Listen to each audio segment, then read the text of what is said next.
Good evening, everyone. We are going to call the City of Deltona City Commission meeting for Tuesday, July 5th, 2022 to order. May we have the roll call, please? Commissioner Bradford? Here. Commissioner King? Here. Commissioner McCool? Here. Commissioner Ramos? Present. Commissioner Sosa? Here. Vice Mayor Villasquez? Present. Mayor Hersberg? Here. So this evening, we will go ahead and turn the meeting over to Commissioner Sosa for the invocation, the pledge, and the national anthem. It's all yours, sir. Good afternoon, everybody. We'll go ahead and get started. We're going to have Mr. Philip Hirschenroder. He's the headmaster of Deltona Christian School. He's going to go ahead and lead us in the prayer, and then we'll do the Pledge of Allegiance, and then we'll have Isabella Rios doing our national anthem for us.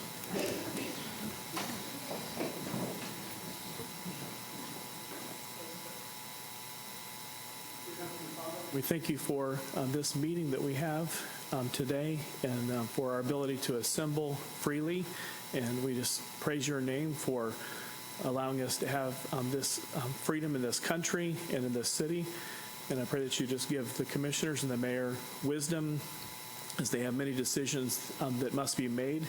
And I pray that you would just create unity in our city, and that would all be surrounded around truth. And we just thank you for all of your blessings. In Jesus' name I pray. Amen. Amen. I pledge allegiance to the flag of the United States of America and to the republic for which it stands, one nation under God, indivisible, with liberty and justice for all. Ms. Rios?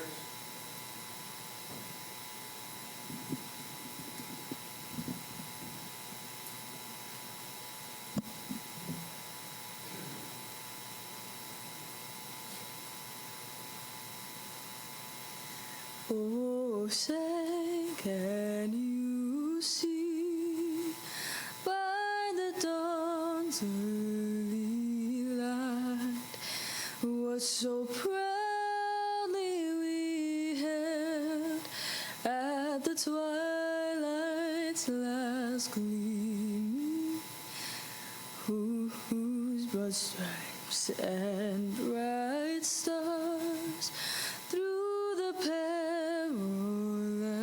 fights o'er the ramparts we watched were so gallantly streaming, and the rockets rang like the bombs bursting in air gave proof through the night that our flag was still there.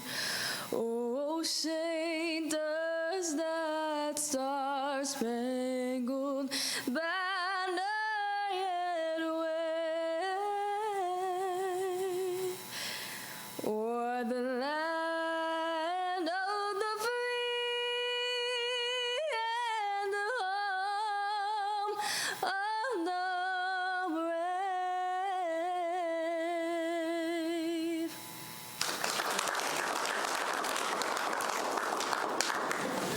Thank you, Mr. Hirschenroder and Ms. Rios. Okay, we'll move on to the business portion of our meeting. Item 4A is the approval of the minutes of the regular commission meeting of June 20th, 2022 as presented. Do we have a motion? So move. Is there a second? Properly moved by Commissioner Ramos, seconded by Commissioner Bradford. All in favor say aye.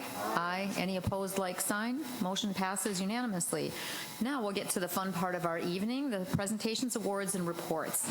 We'll begin this evening with a presentation of Halifax Health Wound Care, What, Why, and How, presented by Rafael Ramirez. Thank you, Mayor. Thank you, Commissioners, and Mr. Peters. Appreciate the opportunity to slide in your agenda today. And it's an honor to introduce Dr. Scott Covington, who has, well, first of all, he's another example of our highest level of care that we offer in all our communities here in Volusia County. Dr. Covington has been a surgeon for over 30 years. And he is a sought-after speaker, both in the United States and internationally. in wound care and hyperbaric medicine. He can tell you a lot more about that than I can, but he has served as an advisor to both the private industry and the government. He has also trained an immense amount of doctors and nurses in the fundamentals of wound care and hyperbaric medicine, as he was a director of wound care education at one point. He's certified by the American Board of Surgery and is a fellow in the American College of Surgeons.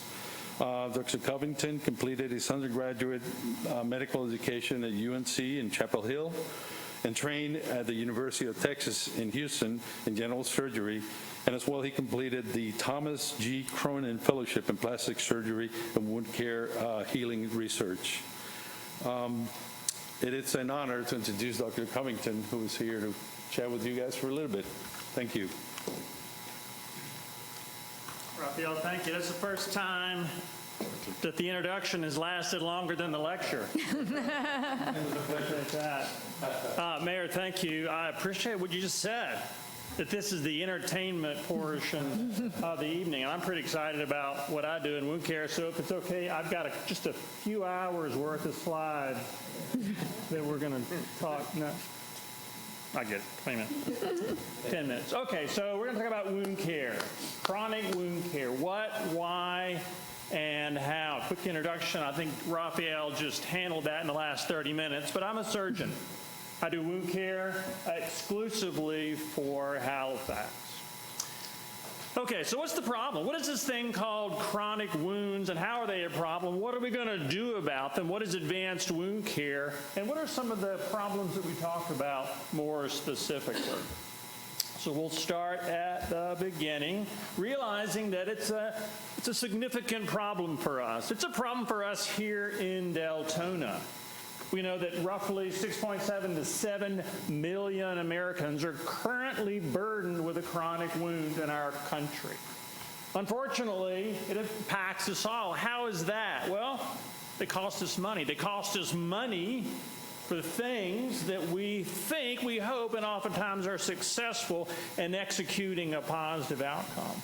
But they also cost us from the standpoint of lost wages and revenue. These are patients, your workers, people in Deltona who are not in their place of business because they're sidelined, unfortunately, spending time with me. So we can see that it's an expensive proposition. Whether you understand or whether you are challenged by the chronic wound burden, it will cost you.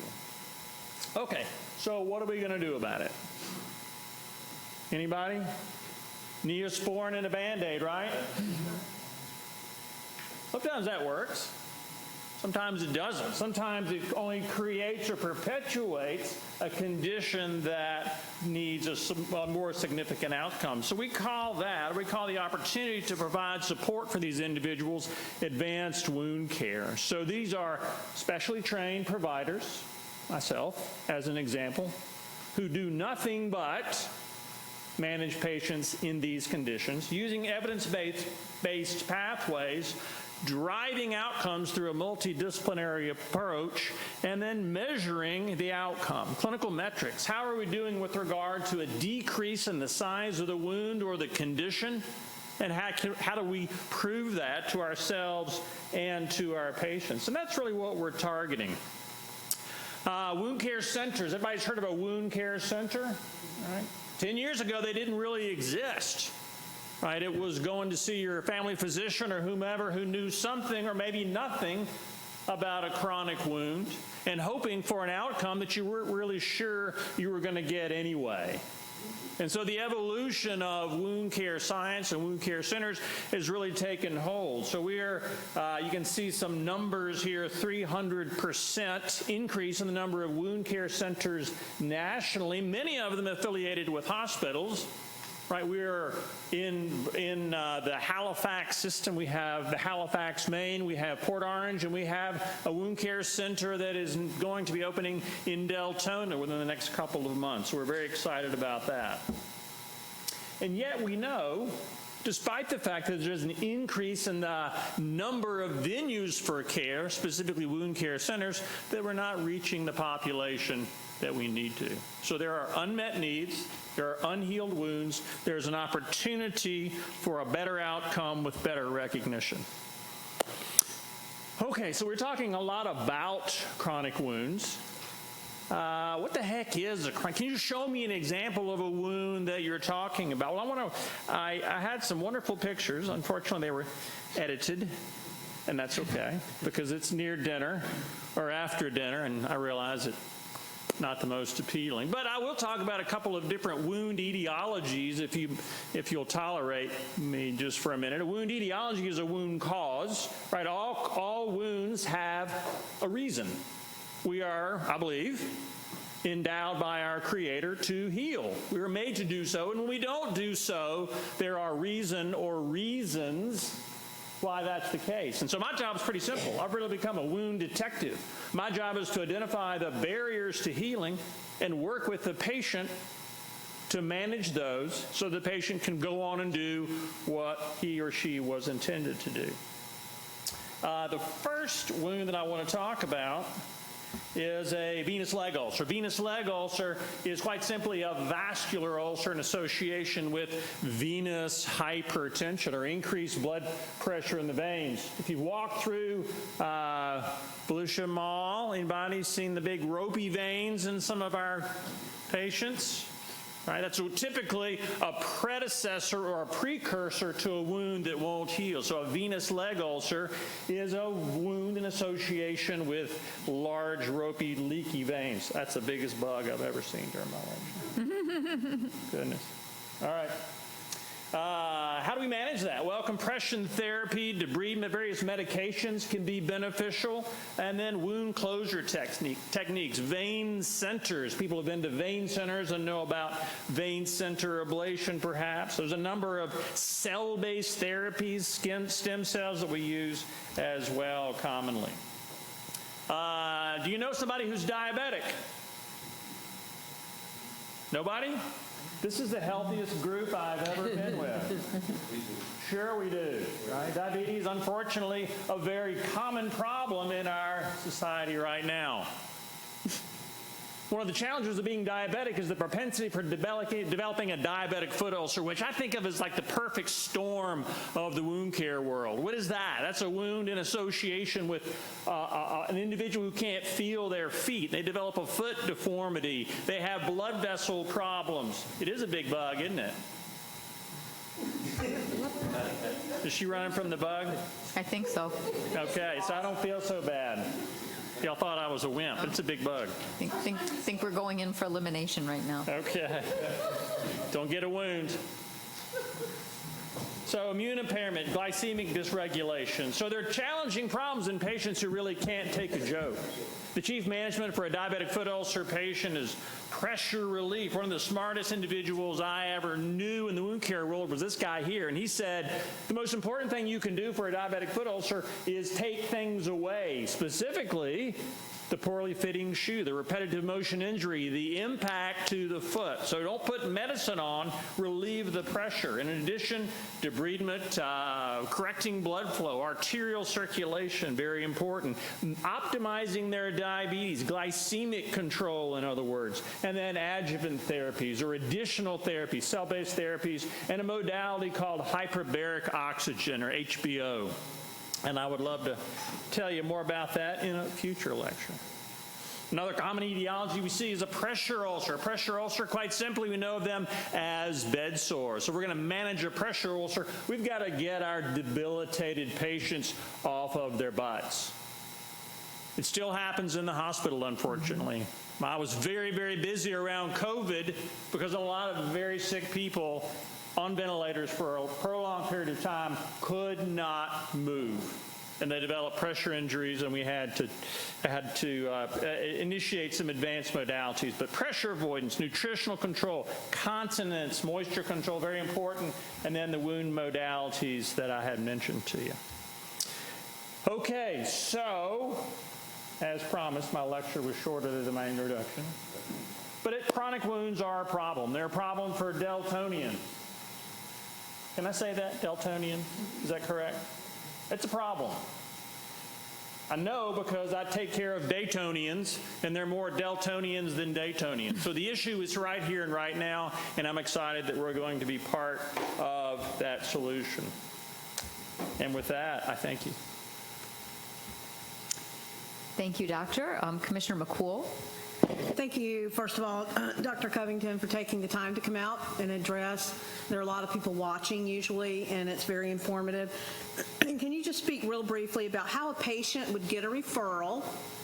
And the second question, are the comorbidity issues addressed at that time also? Absolutely. So the answer to your first question is they can self-refer. Okay. 386-425-4267.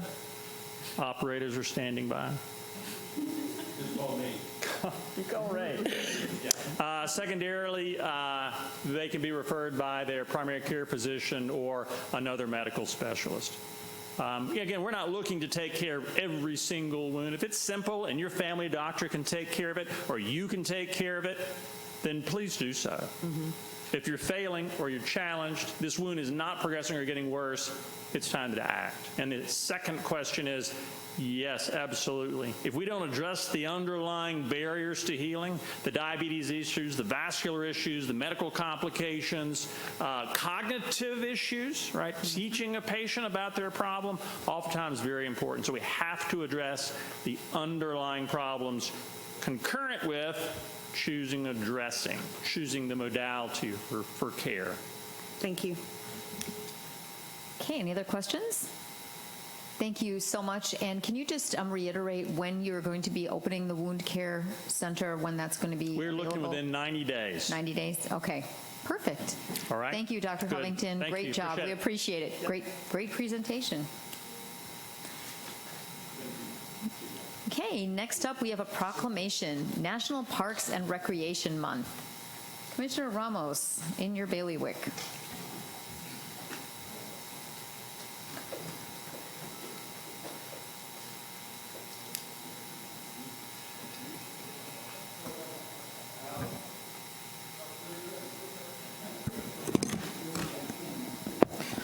Thank you, Madam Mayor.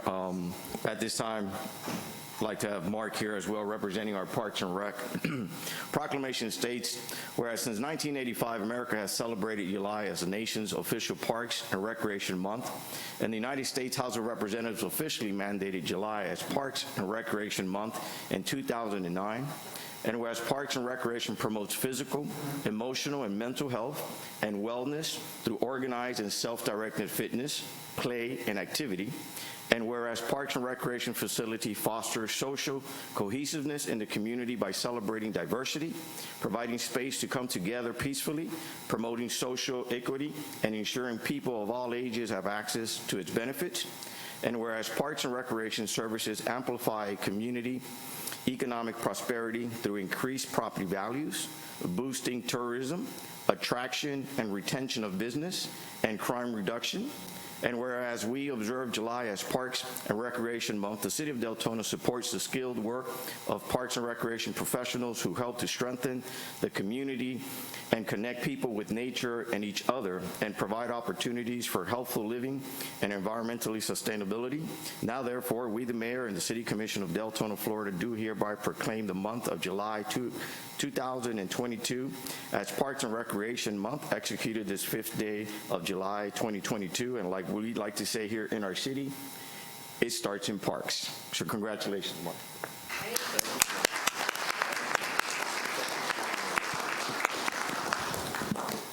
Thank you, Commissioner, and thank you, Mark. Just an example of how Parks really brings it to the top was yesterday's 4th of July celebration. Just the efficiency and the amount of people and just the way the event was run yesterday. It's a huge thank you and a shout out to the Park and Rec Department and to all of the volunteers, to everybody that was out there for Public Works on. The Park and Rec, you knocked it out of the ballpark last night, so thank you again. So next up, we have presentation of quarterly reports of the city advisory boards, that the Affordable Housing Advisory Committee, Firefighters Pension Plan, Planning and Zoning, and Team Volusia. They're all written reports. They are on the website. They are in your packets, commissioners, and also you can find them in your email. So we'll move on to ordinances and public hearings. Item 6A is a public hearing, ordinance number 14-2022 pursuant to sections 101.161 and 166.031 Florida statutes, proposed charter amendments to be submitted as a referendum at the general election. Yes, ma'am. I think you stole my thunder there. That was pretty much it. So this evening, I'm here to present to you ordinance 14-2022. It's a year-long culmination here in the review of the city charter. We've had a committee assist in a review. The commission has taken part in a workshop and a special meeting. At the May 2nd meeting, the commission directed staff to bring forth the necessary ordinance. This would be the first public hearing on the ordinance in this process of getting the referendum on the ballot for November 8th.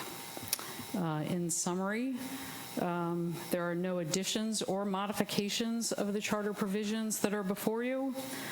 The ordinance before the commission contains only charter provisions to be repealed because they have been superseded by state law or have been obsolete by other conditions. Quick summary, those that have been superseded, would you like me to review these? There's a list of probably about 7 or 8. They're in our packets. Commissioners, would you like to hear them? Well, they're in our packets, so, and they're online. Thank you.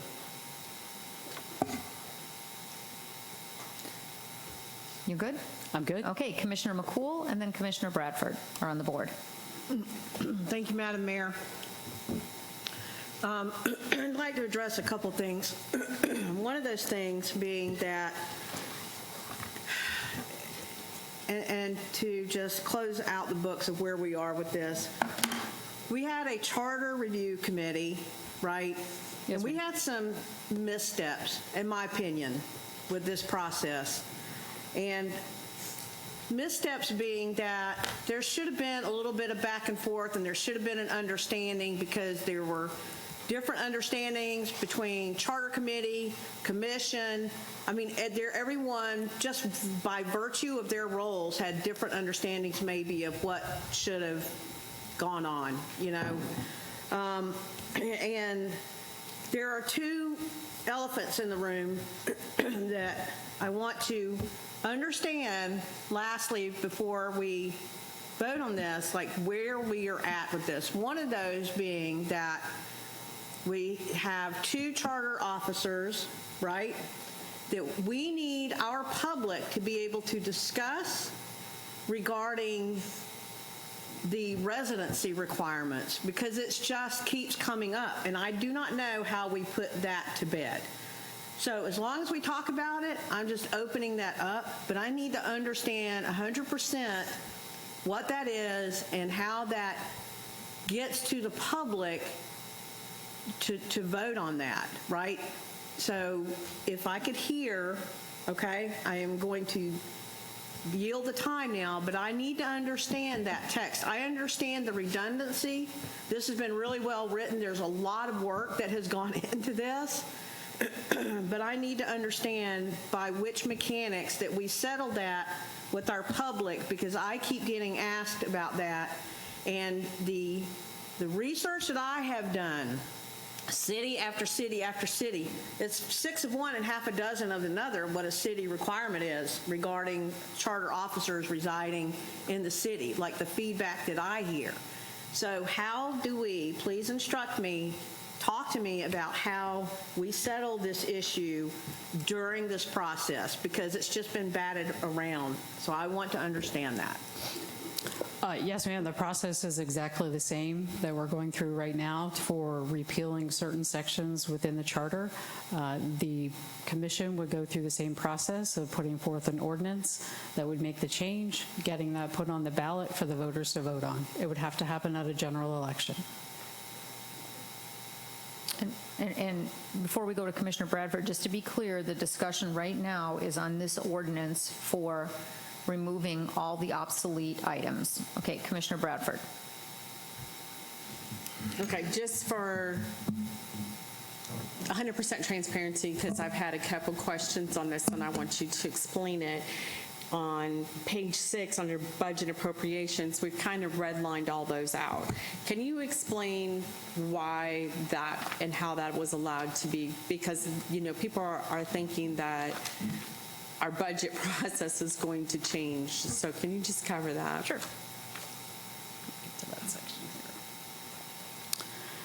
So that is being proposed to be repealed because it is superseded by Florida Statute 166.241, which actually provides all of the requirements needed for a budget from adoption through administration of.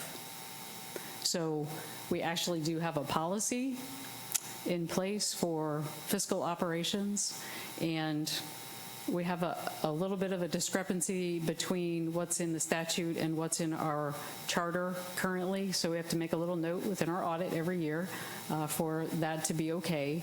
But it would actually be easier for the city to just have it within a policy for how you handle your fiscal operations, and you essentially would be pointing to the Florida statute that governs that. Therefore, if the statute should change, the city can make that adjustment without having it affect the charter. In the policy, correct. Correct. So residents have to vote on this. And I guess the concern is when they first glance at this, that we're changing that, how will somebody voting on this know, and it's not just this item, but several items, that this, are we going to do advertising? Are we going to do something so individuals understand that what they're voting on isn't that we're totally removing something, we're making consistent with state policy? Yes, so once the commission agrees to move forward with this, obviously we will start our campaign to educate the public on the things that will be changing in the charter. Okay. Thank you. Thank you, Commissioner. Okay, so right now we're going to go ahead and go to public comment. Is there anyone that signed up for public comment on this item? Yes, Mayor. Albert Bryan, please.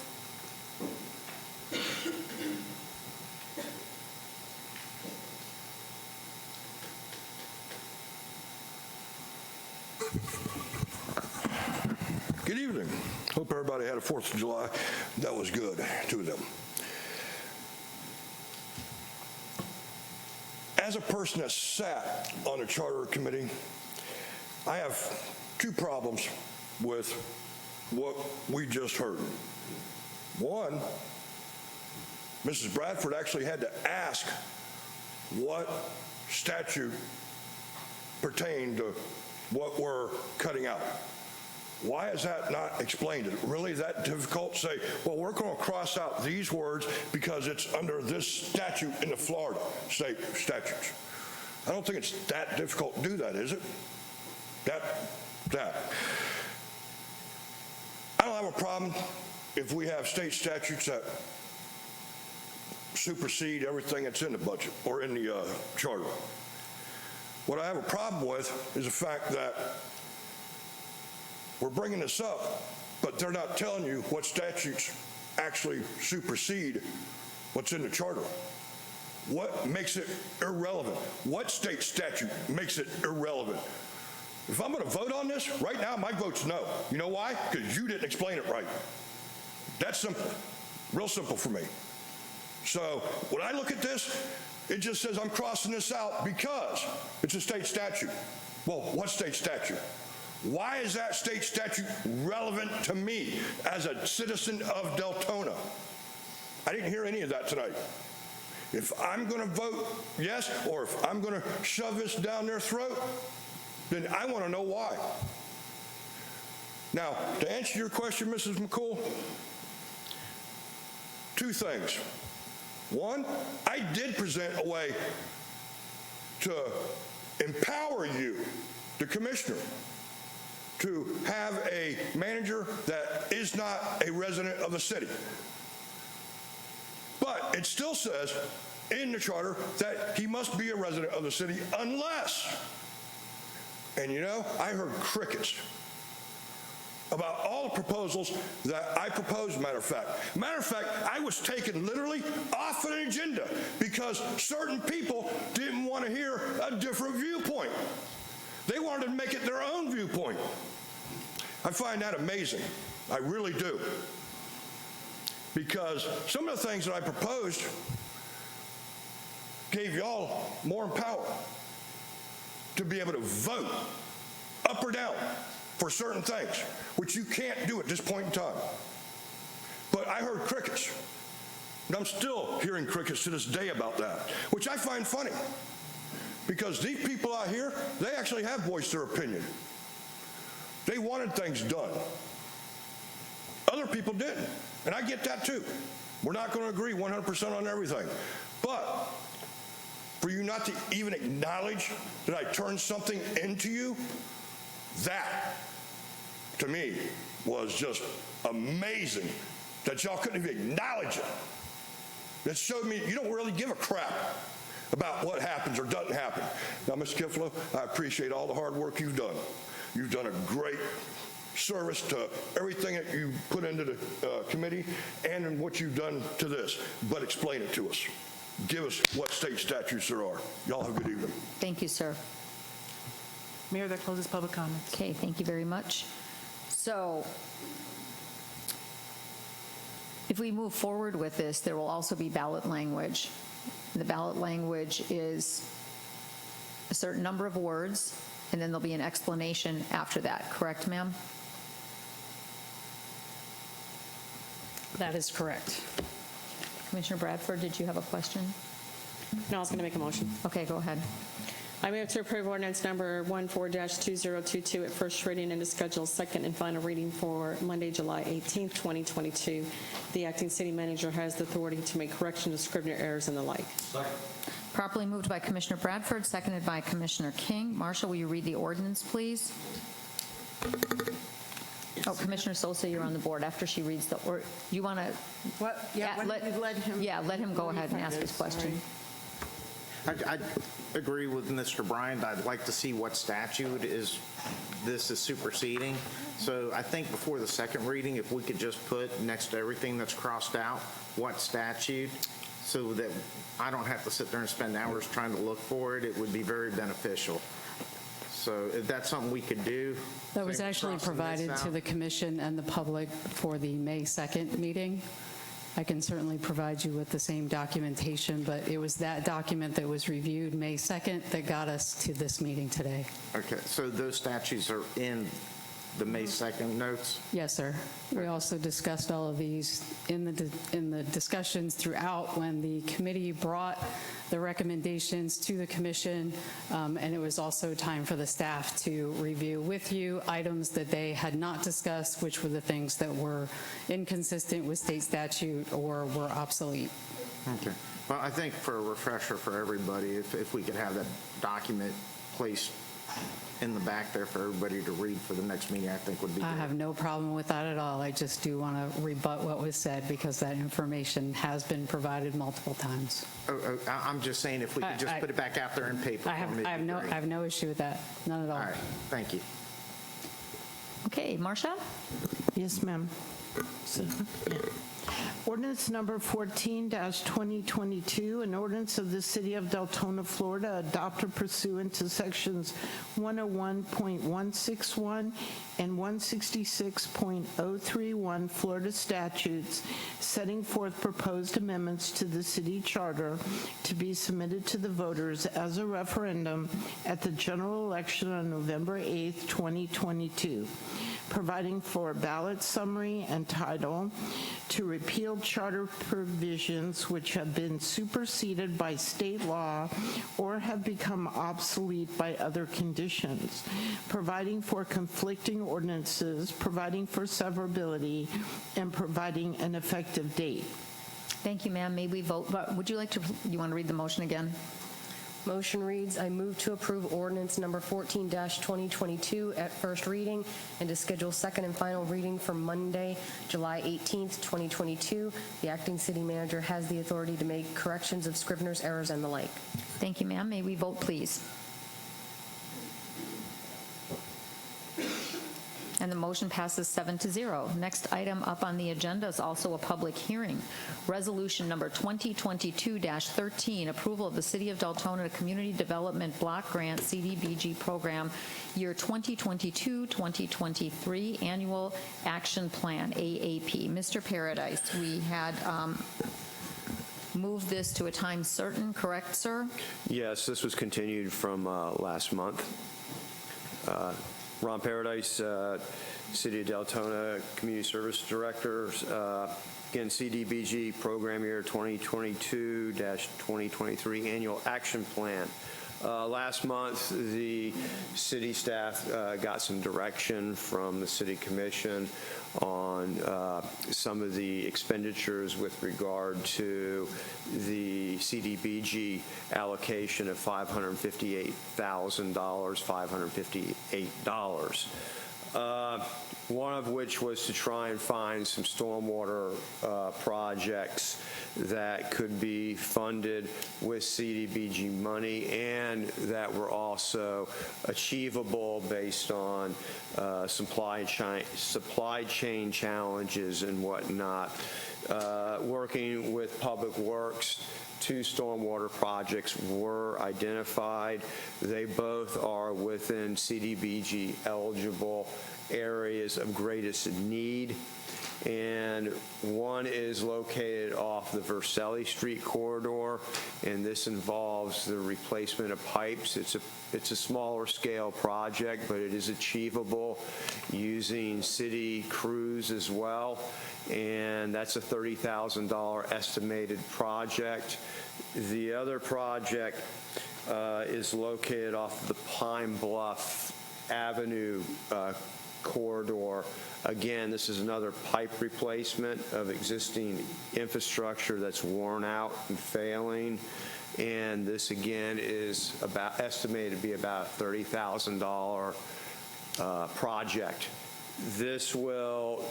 How this was accounted for in the annual action plan, or how it should be accounted for, is the $60,000 would come out of the housing allocation, which would leave $305,000 in the housing allocation.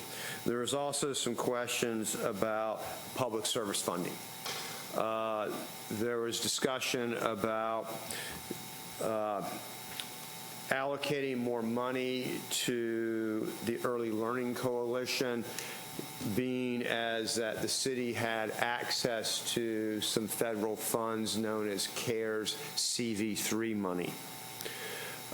Staff went ahead and looked a lot closer at the requirements of the CARES CV3 money and learned some interesting regulations that govern how that money can be spent.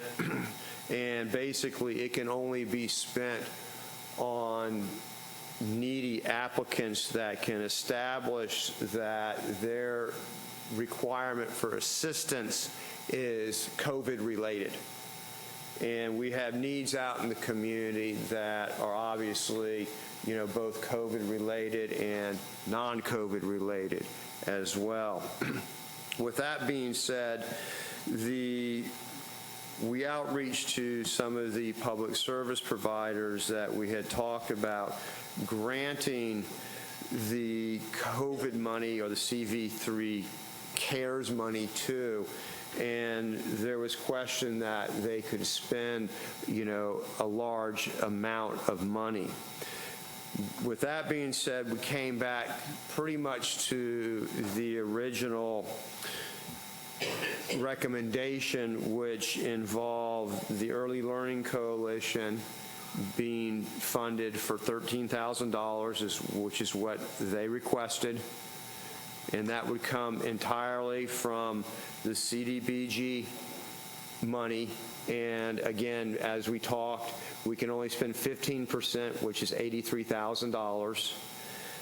Boys and Girls Club would be funded at $20,000, entirely CDBG money. Council on Aging, $15,000, entirely CDBG money. New Hope would be funded their requested amount of $21,500. $15,750 of that would come from CDBG, and the balance would come from CARES CV3 in the total of $5,750. The Neighborhood Center, who requested $25,000, would be awarded $19,250 out of CDBG and $5,750 from CARES CV3 to make the $25,000. With that being said, I'd be happy to field any questions you all may have with regard to this. Commissioner Bradford, Commissioner McCool. If I'm wrong, I thought part of our discussion was to take more funding and put it into local funds from the neighborhood center to our local entity. Hands of Hope. Yes, Hands of Hope. I'm Yes, just ma'am. trying to remember the discussion, but I thought we all kind of agreed on that. So, If you did, I'm sorry. I know there was a lot I missed going that yeah, it was kind of a lot of information flowing. yeah, that's kind of why I was just trying to go back in notes here. But if I'm not mistaken, we wanted to see our local Hands of Hope receive more money, so we were dealing locally with our local.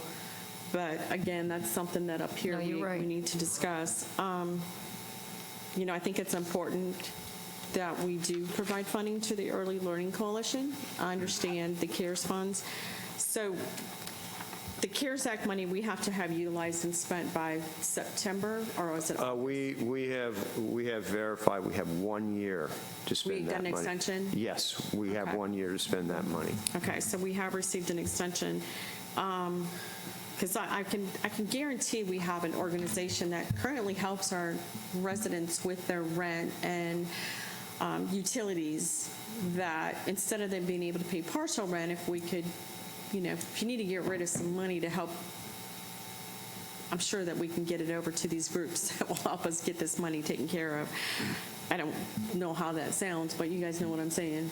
You know, these guys are picking and choosing at this point who they're helping and how much they're able to help. They're not even able to help them with full rental amounts. And if they did do full rental amounts, they're only going to be not even 6 months at that. You know, so over the next 12 months, I'd like to see if they're not coming to the city, if there's a way that we can maybe utilize Hands of Hope locally to get the funds and have their assistance with us. I know they have databases they can verify and make sure that the county, that they're not double dipping and triple dipping. And I know it's a problem. It's not just in Deltona, it's everywhere that we will have people abuse the system. And I know that's all of our concerns.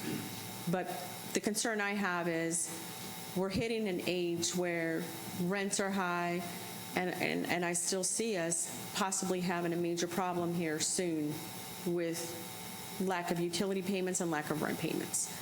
You know, so I don't know what we can do, Ron. I don't know if there's additional CARES funding that we can provide to Hands of Hope.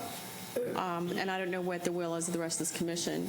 So Commissioner Bradford, you're correct. It was my understanding that it was to be $25,000 for Hands of Hope and $25,000 for the Neighborhood Center. And if I look at what you've done is $25,000 for the Neighborhood Center, $5,750 via CARES Act, and then Hands of Hope, you've done $21,500, and you've funded the same amount, $5,750 through CARES Act. Is it possible to take another $3,500 from the CARES Act funding and add that to Hands of Hope to make them whole at $25,000 with the same as the Neighborhood Center? That is a possibility if the public service entity is willing to accept the requirements associated with the CARES CV3 money.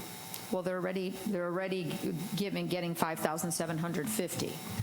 Yeah, and that is, like I said, we've outreached to these entities, and they've indicated that, you know, they could probably spend that money. Okay, so the question is, if the commission agrees, whether or not Hands of Hope can use the additional $3,500 in the time frame. That's the question. Yeah. But I think that is, I believe, what we discussed, where the money came from or not, however we figured that out.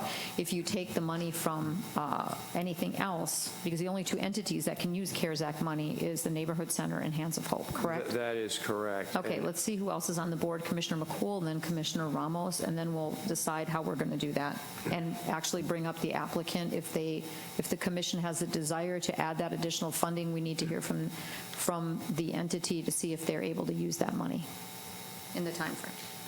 Commissioner McCool? Thank you, Madam Mayor.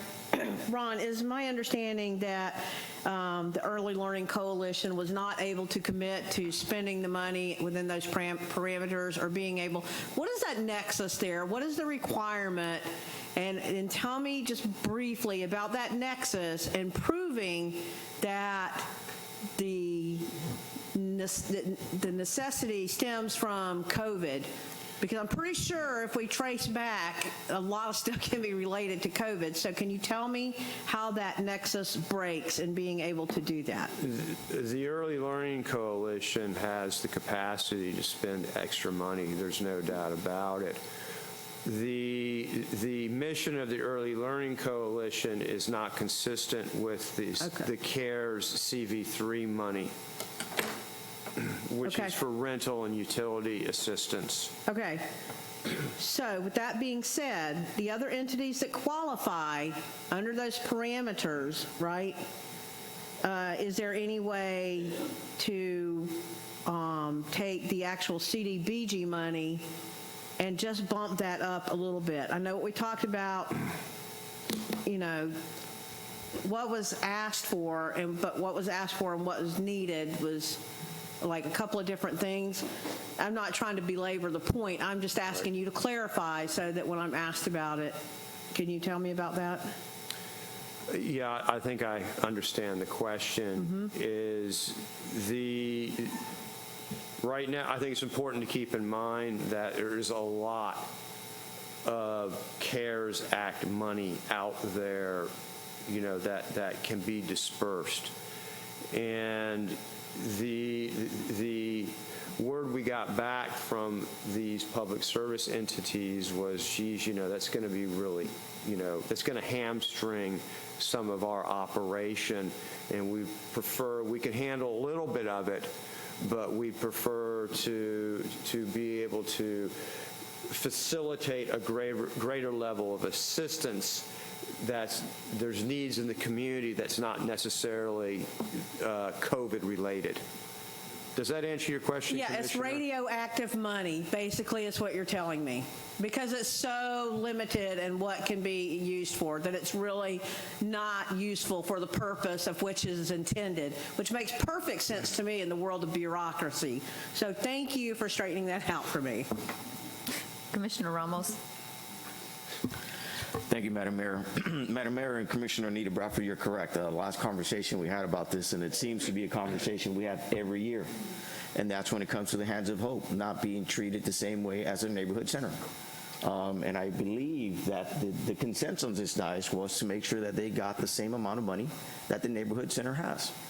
They're already receiving CARES money, and I'm sure that they can use the additional $3,500 to be able to come up to $25,000. And I don't want to speak for them, they're here, and if we can hear from them whether or not this is something that they can facilitate. But I just hope that at some point in time, we don't have this conversation every year when it comes to Hands of Hope and Neighborhood Center. It's unfortunate, but we decided, there was consensus here that we were going to donate, we were going to give them the $25,000 just as the neighborhood center. So I'm not sure if a motion is needed, but I'm ready for a motion. I think well, you can make a motion, sir, but we have to go to public comment. If you want to make a motion, go ahead. Or you can wait and then address your motion. We have Vice Mayor on the board, and then we'll go to public comment. And then we will ask the entity, before a motion is made and seconded, whether or not Hands of Hope can absorb that extra money and can use that. Because there's no sense in going through the process of a motion if they can't use it or don't, if they're not unable to spend it in the time frame. Vice Mayor? Thank you, Mayor. We know that everyone who applied for these funds are in need of these funds. And I don't think anybody up here is saying that we shouldn't help everyone. But as a resident of the city of Deltona, I think that we need to strengthen those organizations in the city of Deltona that needs funds to help our residents. We can still help these other organizations because, yes, they do help Deltonians. But we need to concentrate on home more than we do, to make equal donations to other organizations. Again, I'm not saying we can't help them. Absolutely, if the funds are there, why not? They do help our residents. But our residents look more for local organizations to help them. So I agree with what Commissioner Bradford and Commissioner Ramos is saying. Okay. I don't know. Is there a conversation we need to be aware of? Oh, okay. So I'm just saying that I'm okay with what we had agreed on the first time. Thank you, Mayor. Thank you, ma'am. Commissioner Bradford? Quick question, Ron. Yes, Excuse ma'am. me. It's not COVID, promise. The additional funds that are coming from the CARES Act CB3 funds, are those funds under the same requirements? So if they're doing rental assistance or they're doing utility assistance, do they have to be directly related to a COVID situation such as missing work? That's how they got behind. Yes, ma'am. So that means that the $15,750 is what, I'm just going to use Hands of Hope as an example right now. The $15,750, I believe you said, that's CDBG funds. So those are funds that they can go through their whole process and do. The remaining $14,250, those funds, being that they're CARES related, they have to be off of work or behind due to a COVID related situation. Okay. Yeah. So I guess that's my question, is to make sure, and I know 12 months, this isn't a lot of money, and I really wish we could just quadruple this. But I still would like to hear from them that, yes, we have XYZ for COVID and we have XYZ for non-COVID. That goes for both. So the neighborhood center is getting $19,500 of non-COVID funds.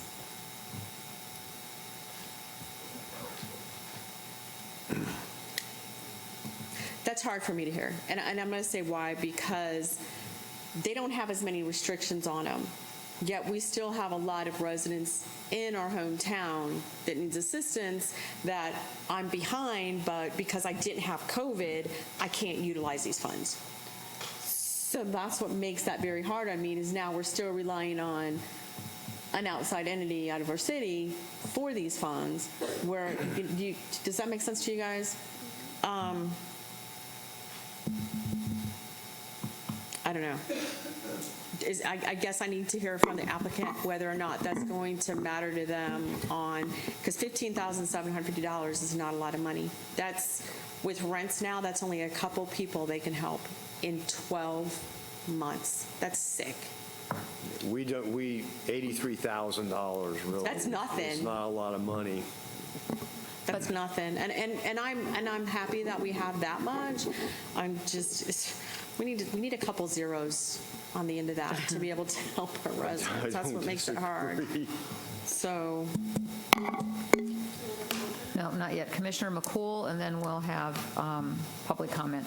Thank you, Commissioner Bradford. And I think that exactly what the crux is hearing from both entities regarding the mission statement, okay, and the percentage of what they do. One might be, and we know this more so maybe than the public, what the percentage of what you do is, right? So one might assist more in rental while the other might assist more in utility. So that's what we're asking for when the entities come up, to understand the percentage of the mission statement, right, and how these funds are allotted, because it matters. So I think, Commissioner Bradford, that's what we're asking for, yes? So that we really understand that the CDBG money and the CARES Act money are kind of distributed, the ratio is proportionate to the need upon that mission. Ron, does that make sense?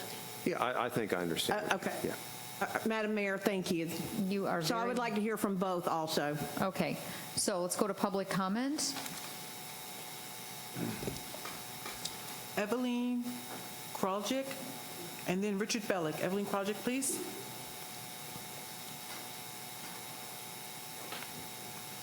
Good evening, Madam Mayor, City Commissioners. I'm Evelyn Kraljic. I'm the Co-Executive Director for Council on Aging, and I just wanted to express my thanks and gratitude for you providing us a wonderful facility for us to take care of Deltona's seniors, and we really appreciate all of your support. And that is my comment. Thank you. Thank you. Richard Bellick, please.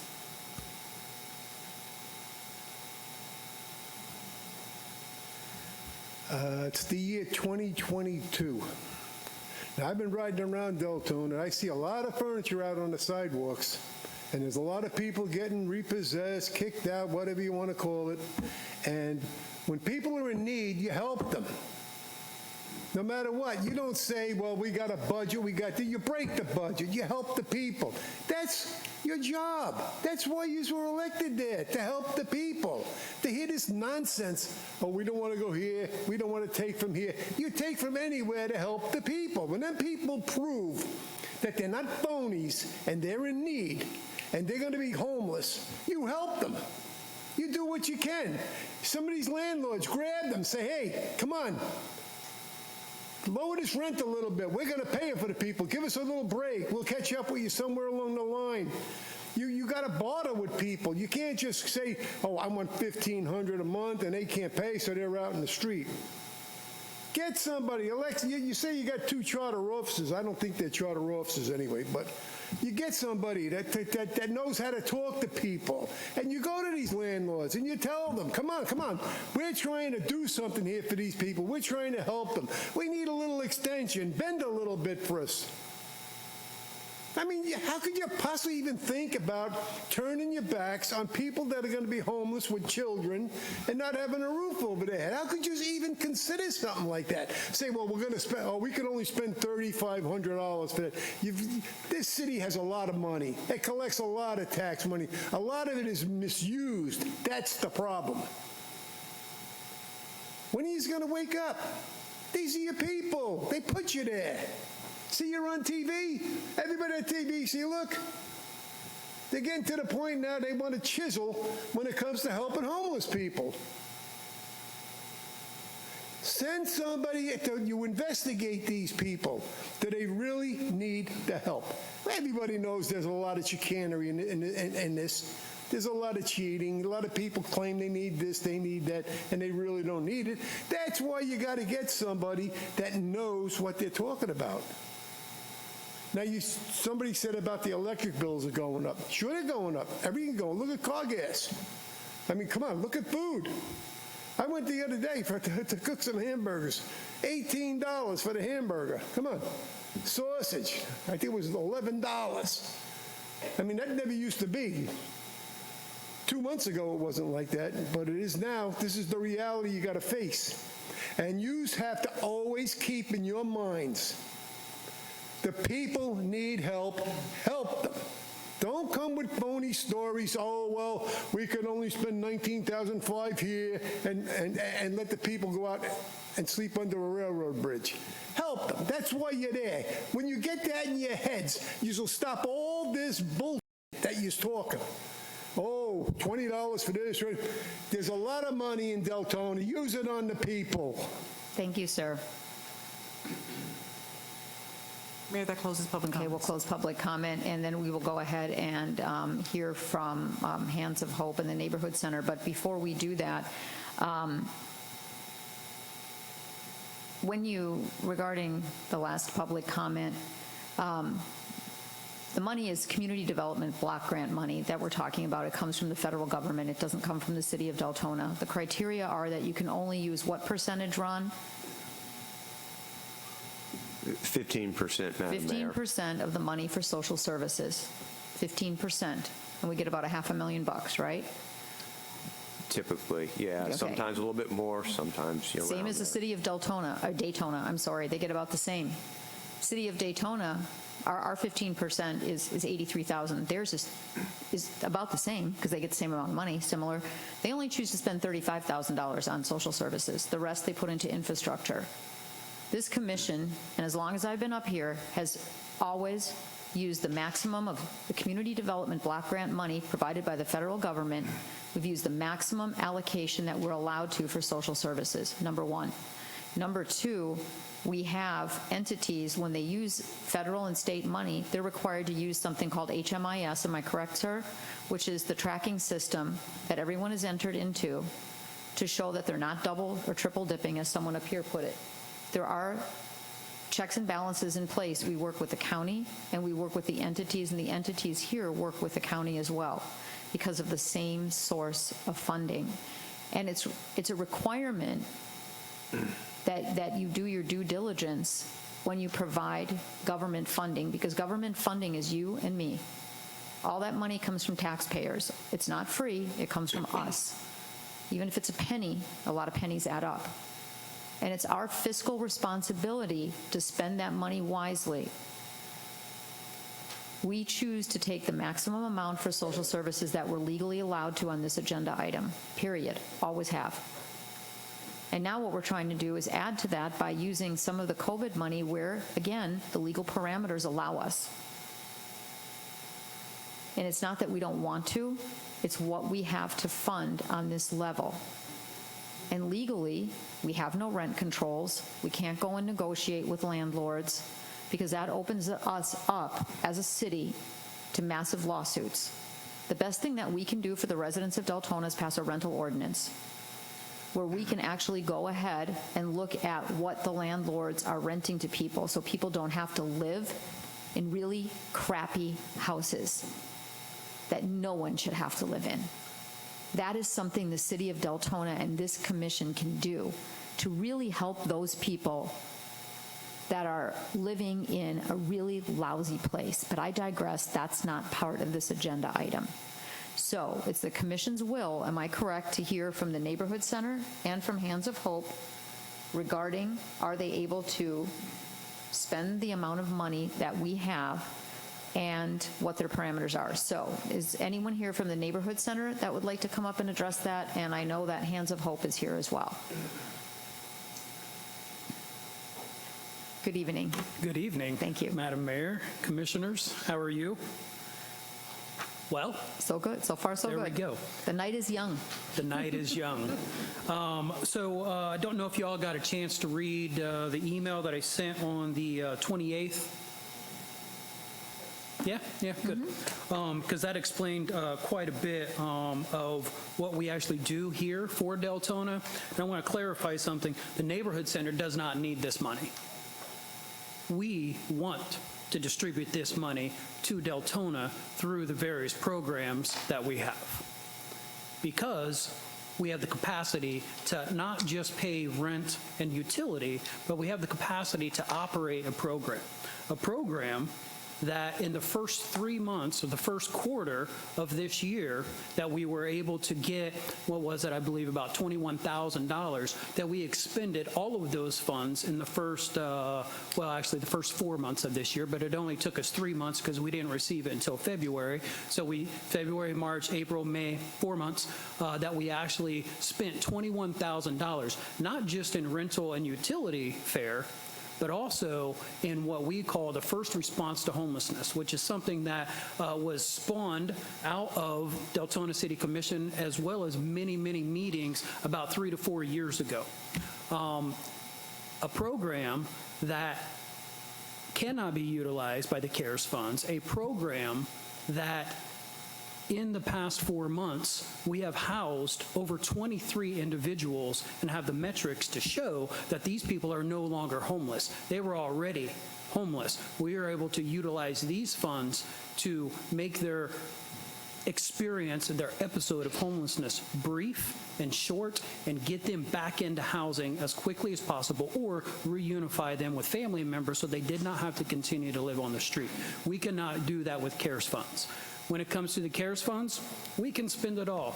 Last year, we spent $400,000 in CARES funds. Do we have the capacity? We have the capacity. Any questions?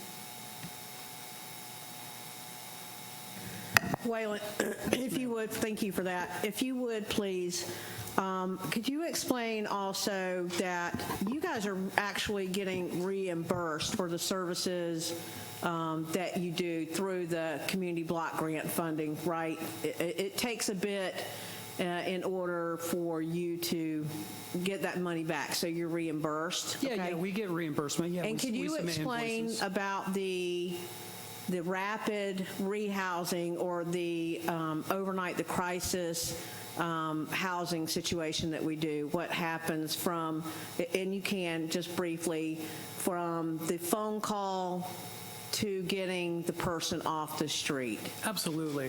And I really, it would be great, Commissioner McCool or Paradise, if you guys could get the proposal and those documents into the hands of the commissioners so they could really see what that process is.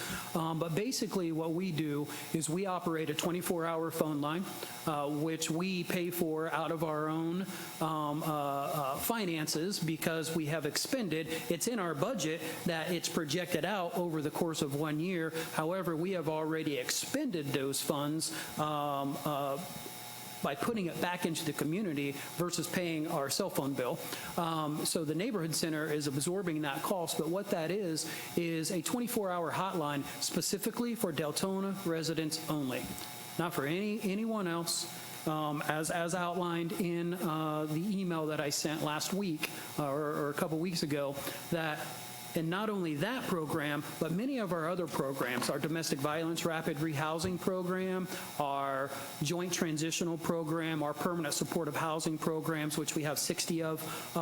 So all of these programs all work in conjunction with the Deltona program. None of them stand alone. So what we do is when someone calls at 2 o'clock in the morning, we have partnerships with local hotels and taxi companies where we can immediately get them into a hotel that night and in their sense of street level homelessness overnight until the next business day. They come in, they meet with the case manager, we assess their needs, we determine if we have any availabilities, any open spots, and or if there are other agencies in our community which can assist them so that we don't have to spend more of the funds, because if we can collaborate, then we will. That is always best practice. Or if we can reunify with the family, something called diversion. So really, these funds are what are called diversion funds, but we couple them with our other rapid rehousing funds as well as our emergency shelter, and again, all of our other programs, so that we can end homelessness for these individuals. But it's through the CDBG funds that we're able to do this, because COVID funds won't pay for a hotel. COVID funds will not pay for a taxi ride. COVID funds will not pay for us to make a deposit to put someone back into housing. So we couple these, again, with a lot of other funds in order to get the maximum assistance for the City of Deltona residents. And to clarify and complete transparency, I've been vocal before regarding keeping the money here in Deltona. You know, when I makes perfect sense. Yeah. So before I was elected, we had these conversations at the social services agency, and at the time, Deltona Strong was getting phone calls from the sheriff's office to come and pick up someone or meet someone at a hotel to provide that. Out of those contacts was born that emergency service, and we had kinks along the way. I'm the first to say that. I'm the first to say I was very rabid about this because of the understanding of where the funds would go. And we had some nights that couldn't get in touch with anybody. We had a wrong phone number, right, at the time. We have a new phone number that's been in service, and we have done that. Pick up the phone call, and the Volusia County Sheriff's Office has made the transition. I still get phone calls, right, and we've straightened that out. But if I'm understanding, the Volusia County Sheriff's Office has made the transition with that 24-hour number, and you're contacted by somebody there, which the sheriff makes arrangements. Y'all make arrangements at the hotel, and that happens then.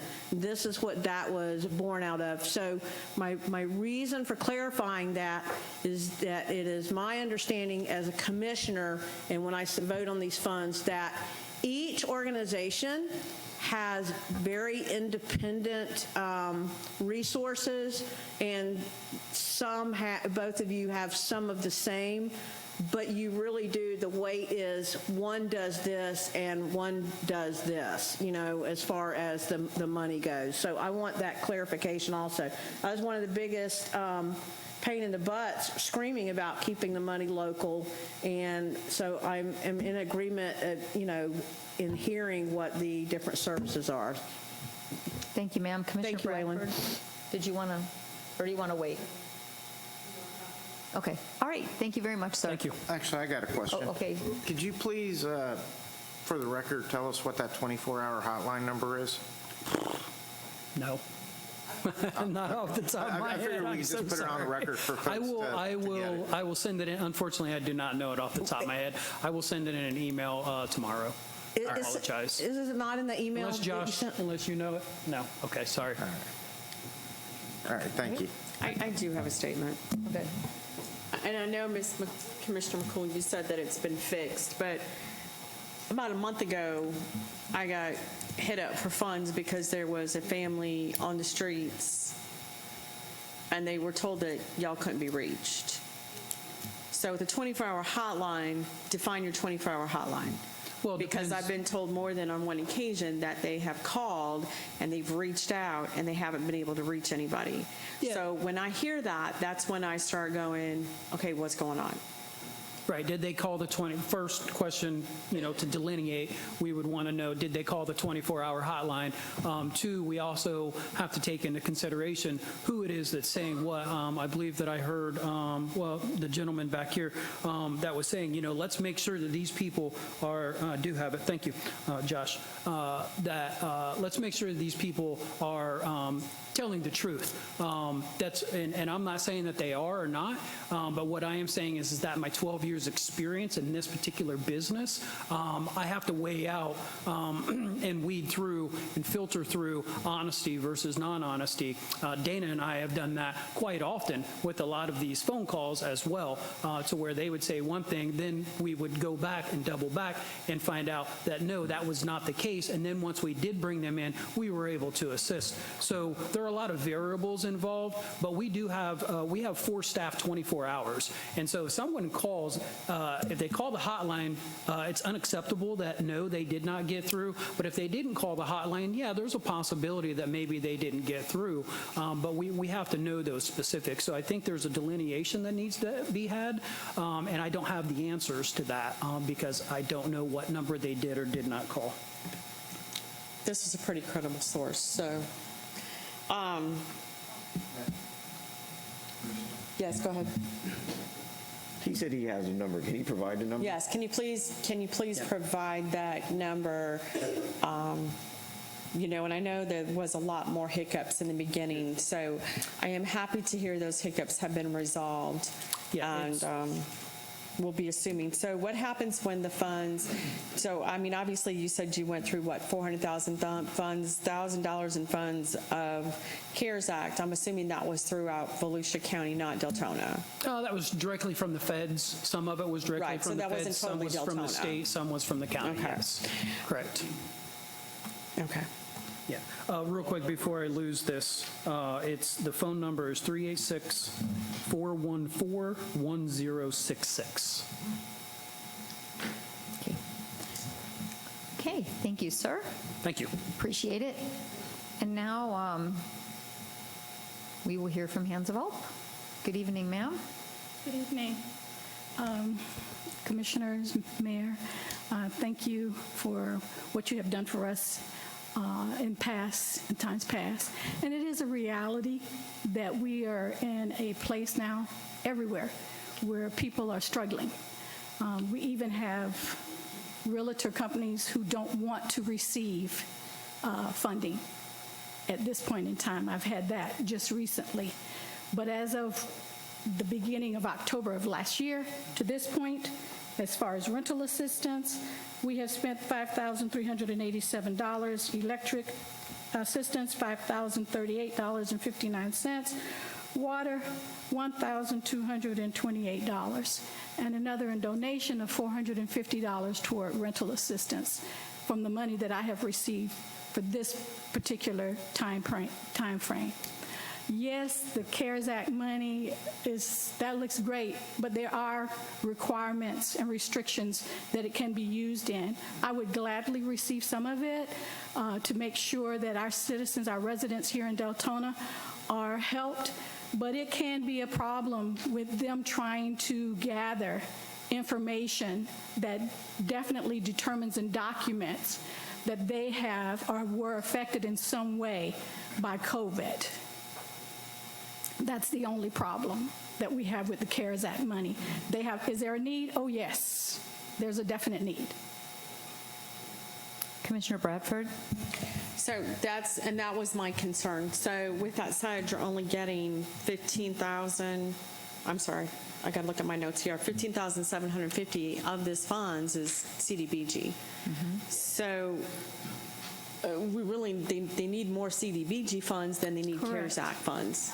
I don't know, Ron, what can we do? I mean, obviously, I'm sure she can do it, but I don't know how we can do it where they actually get more CDBG funds versus CARES Act funds. You're the pro on this one. Yeah, and I don't, the only thing I can offer is that the CDBG CARES money be reshuffled from another public service entity to reallocate it. So here's my question, if you don't mind, Commissioner Bradford. Neighborhood Center has $25,000, $5,750 is funded via the CARES Act, and Hands of Hope is $21,500 with the same $5,750. Can the Neighborhood Center absorb more CARES Act money than CDBG money? Is it a heavier lift for Hands of Hope to absorb that? Or what are we looking at in terms of if we shuffled that and gave them the 25, gave them the extra, and gave the Neighborhood Center more CARES Act money? That's right. Yeah, I think what you're, from what I'm hearing here is, and I would like to turn the podium over to them to speak to that, but I think, some of these, the first response to homelessness program may be underfunded, since that can't be used for this, the CARES Act money can't be used to fund that. But again, I would like to turn the podium over to the public service entities. Okay.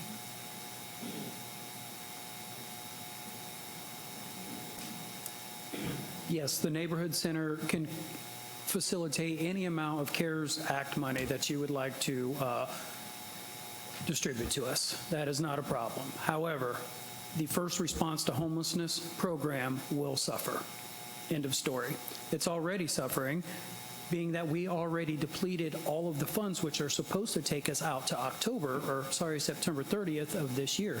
All of those funds are already gone. So yes, we will continue to answer the phone, but we will have to work in different capacities to help these individuals because we currently no longer even have the funds from last year. That shows the need. The need is there. And if all we're specifically looking at, and look, I don't like making comparisons because typically it never works out, but in this case, I believe that it does. If what you're looking for to stay in Deltona is rent and utility, I don't know why we don't give it all to Hands of Hope and give us the larger CDBG pot so that we can do a greater good with the particular first response to homelessness. That's what makes the most logical sense to me from someone who is in the field doing the work. Well, the question is, if Hands of Hope is having a harder time proving the need for the CARES Act money for homelessness, or hope for rental and utility assistance, if they're having a harder time spending that money because of the fact that they have to prove it's COVID related. Is that what I'm hearing from you, Dot? Well, can I go ahead and throw this out there? So the other thing that Dot's up against is our own city. So in the city of Deltona, residents can still call the city of Deltona and get that funding from the city of Deltona. They don't have to go through Hands of Hope to utilize CARES CB3 money. They go directly to the city. So if they need rental assistance, if they need utility assistance, they don't have to go to our local group. They go right to our city. They provide the same documentation they have to provide Hands of Hope. So that's the problem we're having, is she's not up against the residents, she's up against our own city that has thousands of dollars of funding. What we need the funds for is the people who don't have COVID problems. That's the thing. So it's nothing against your program whatsoever. It's, it's in my head, man. We've got a local group here that they do more than just help with the electric and the utilities and the daycare and the food banks. I mean, I can keep going on for our local residents nonstop. All you groups do. So I don't want you to think one over the other, but at this point, she's competing with CARES funds against our own city. So if she has somebody and she's like, oh, you're COVID related, they can come right to City Hall and fill out the forms, and if they're legit, they're going to get help. Whereas if she gets somebody and it's not COVID, then what? She's out of funds. And I asked this question, how is the city going to respond and provide for those that call at the sheriff? What is the sheriff going to do 2 o'clock in the morning for those immediate needed funds as well? How do we answer that question? What do we do with those people? So those individuals as well, a lot of them are homeless because they didn't get the rental assistance before they got homeless. It starts right there. It doesn't start once they hit the street. It starts before they hit the street. The goal was to keep them in their house before they got kicked out. So if we don't give them the rental assistance, of course it's going to have to call Wayland. So we want it here, or do we want it here? I want to catch them before they hit the road. I want to catch them when they first come and they say, I need your help, I need to stay in my house. That's when we need to be hitting our Deltona residents, not when they're on the streets already. I'm sorry. We need to hit them before they hit the streets. And they have 2 pots at that juncture, right? Hands of Hope and the city. We have no other pots for that immediate need overnight. And I'm talking from a place of being one of the people that have had to drive out before this program and put people up with money that we collected from nonprofits or people bonding together over social media to get people housed overnight. And it's not only homeless, it's domestic violence situations as well. Anything that calls for a homeless situation, whether it be long-term homelessness or whether it be due to an emergency situation, such as a domestic situation, because I've tried also to get in touch with domestic violence overnight, and it's not happened, and this is our resort. So I'm just trying to put all avenues out there. I'm absolutely on board with the commission, but I want it to be understood that when we're moving these pots, this is what we're doing. So here's the question that I have. Commissioner McCool, you are fine with the way it is set up right now for $25,000 for the neighborhood center with the $5,750 funded by CARES, and with the Hands of Hope getting $21,500 with the same $5,750 from CARES Act. So here's my question, Ron. If Hands of Hope down the road, we have a year to spend the CARES Act money. If they find that they have an opportunity to expend more of that, are they able to come to the city for an allocation? I think we have the ability to entertain that. Obviously, I think that would have to go through the city commission. Obviously, but there is an option that in 6 months or 3 months, if you have expended your CARES Act money through the proper channels and there is a need for more, I mean, the option is to give you $3,500 more now out of CARES Act, or if you want to come back for that later, that's the option right now, because otherwise we will be here all night shuffling money. Well, here's the problem, though. We're back to, so they've asked for $21,500 to CDBG, and they're walking away with $15,750. Well, it's the same with the other one. They're getting the same $5,750 from both of them are getting $5,750. And Madam Mayor, my solution is to split it equally until we become wiser, you know what I mean? Because we're going to be back and forth all day long, and I say that splitting the difference is an equitable decision. So you want to take the $19,500 that the Neighborhood Center has, the $15,700, was it, Ron, $15,750? We know we always can come back and then just go. Crazy. You want to explain that to them? Okay. All right. I think from talking to Ms. Bradley here, I think they're willing to accept the recommendation that New Hope would be funded with $15,750 for CDBG money, and they'd be willing to accept the $5,750 of CARES CV3 money, okay, with the thought that if they're able to spend this $5,750 of CARES CV3 money, they could come back and we could establish a partnership, which we've had productive partnerships with New Hope before, and allocate more of the CARES CV3 money as, you know, based on that evaluation when the $5,750 is expended. Does that capture what we're... Yes. That was our discussion. Okay, Vice Mayor, and then Commissioner McCool, and then we're going to wrap this up. Vice Mayor? Yes. You know, I'm going to retract my comments that I made before, that I was going about to make, because it was about the phone numbers. I think in listening to these conversations, there's so many phone numbers going around. I don't know that anybody knows which is the number they're supposed to call, honestly. But listening to the recommendation of Ron and the pastor, I think that's a good recommendation, that as long as they are able to come back, if they need more funding along the way, I think that's an excellent recommendation. And I don't know if that's the motion I would make. No, we have Commissioner Sosa on the board. Okay. So, Commissioner Sosa? You know, what I heard tonight, cost of gas going up, cost of rent going up, utilities going up, cost of hamburger going up. And we need to remember this here in the very near future when we set the millage rate for our property taxes, because we don't want to overtax our residents and provide more clients for these organizations. We need to keep them there. Their money needs to stay in their pockets.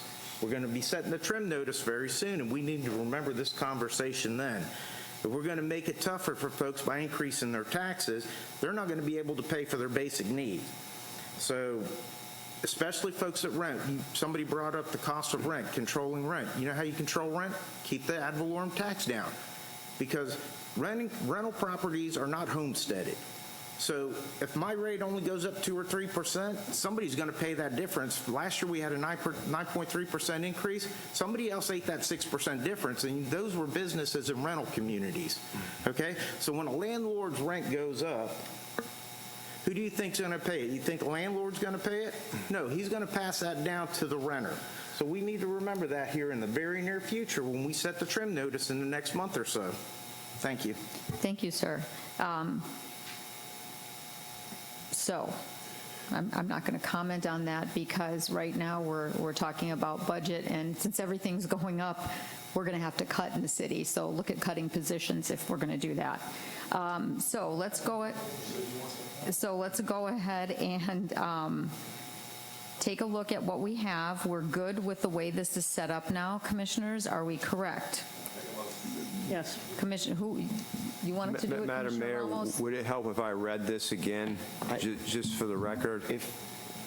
It'll be in the motion. So you have the motion in front of you, sir?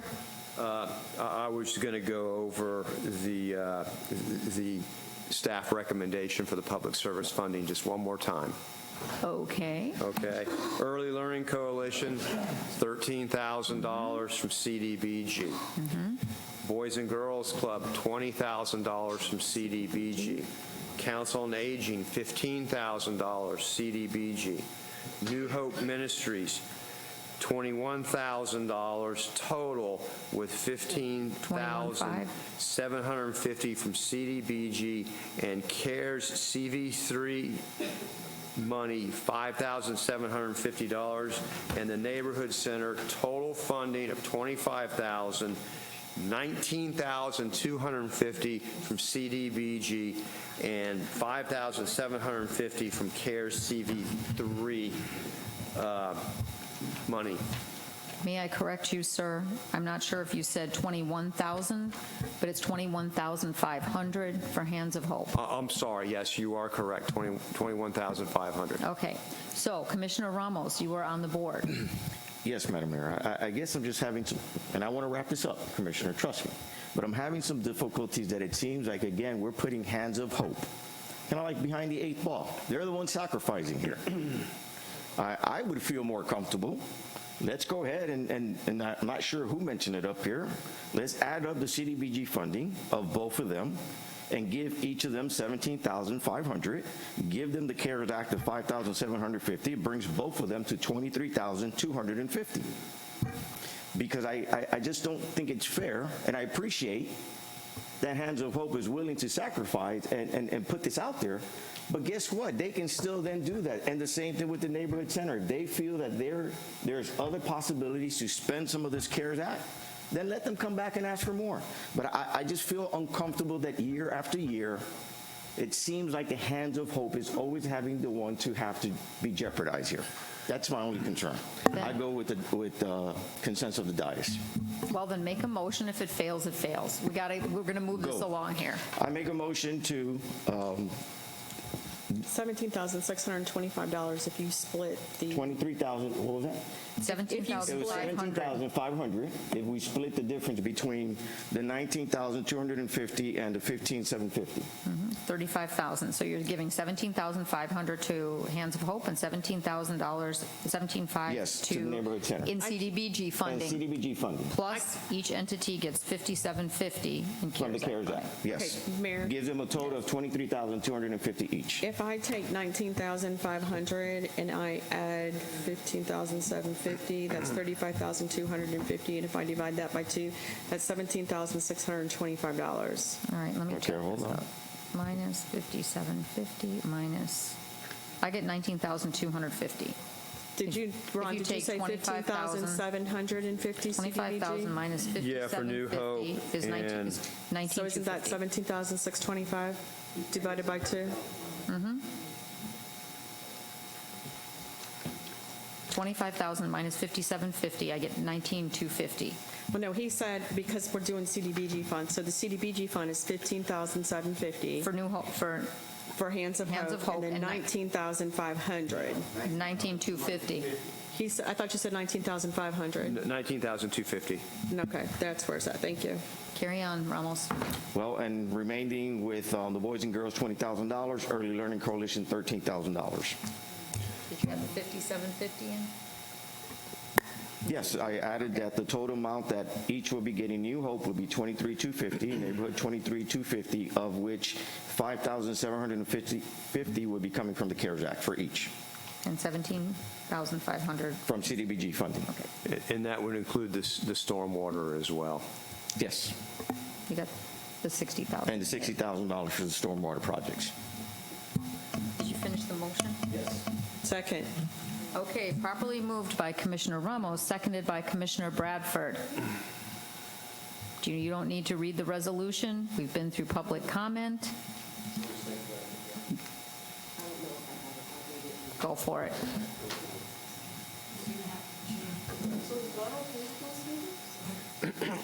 So can I ask a question? So 60,000 of CDBG funds is going towards the water. 60,000 is going to stormwater, 2 stormwater projects. So 60,000 is going to stormwater.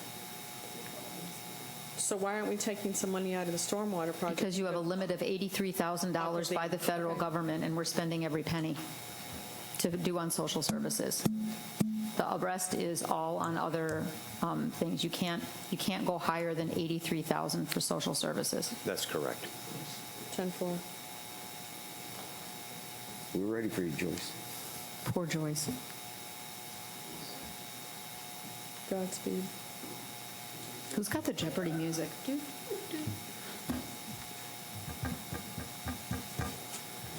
So I have the breakdown of Early Learning Coalition, 13,000 from CDBG. Boys and Girls Club, 20,000 CDBG. Council on Aging, 15,000 CDBG. New Hope is 23,500 with 1,750 from CDBG. 17,500. Oh, sorry, 17,500 from CDBG, and then 5,750 from CARES CV3. Yes. Neighborhood Center is exactly the same, 23,500 with 17,500 from CDBG, and then the CARES CV3, 5,750. We are still doing, so I'm going to read the motion because I'm assuming you also want the motion. That was just the breakdown. So we move to approve resolution number 2022-13 and direct the acting city manager to transmit the program year 2022-2023 annual action plan with updated expenditures for housing, 305,000, public services, 83,000, CDBG, and 11,500 CARES CV3. Stormwater, 60,000, and administration, 110,000 to the U.S. Department of Housing and Urban Development. The acting city manager has the authority to make corrections of scrivener's errors and the like. Very good. So those numbers change because of what we did. I just want to be clear, 17,500 plus 5,750 comes to 23,250. Correct. 23,500. Beautiful. 23,250.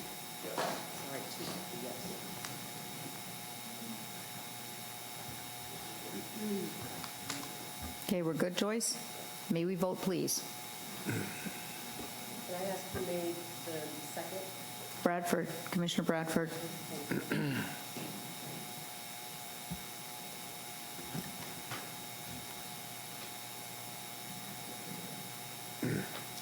And the motion passes 7-0. Thank you, everyone, for coming out and staying for this whole item. So next, item 7, old business, we have none. Item 8, new business, consideration of 2 alternate appointments to the Planning and Zoning Board. Commissioner, I have one that I would like to appoint, Commissioner McCool.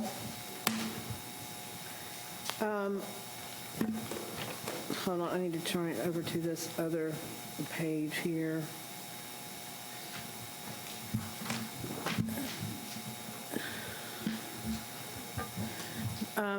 I would like to make a motion, Madam Mayor, to table the appointment for right now, and can I give my reason why? Yeah. The reason being is we are just entered into a moratorium in which we are taking a more in-depth and thorough look at how we are building our city, and I think that that should include the important Planning and Zoning Board, and I think that that needs to be part of our discussion in a workshop as we move forward. Is there an immediate need that I'm not aware of for the alternates? Is there an immediate need for alternates, Marcia? We have used our alternates with the P&Z board. So, I mean, you never know. I mean, depending, now I don't know what we have planned in the next couple months, I mean, we didn't have a P&Z in June. I don't know, Ron. I mean, we still have a couple cases in the pipeline.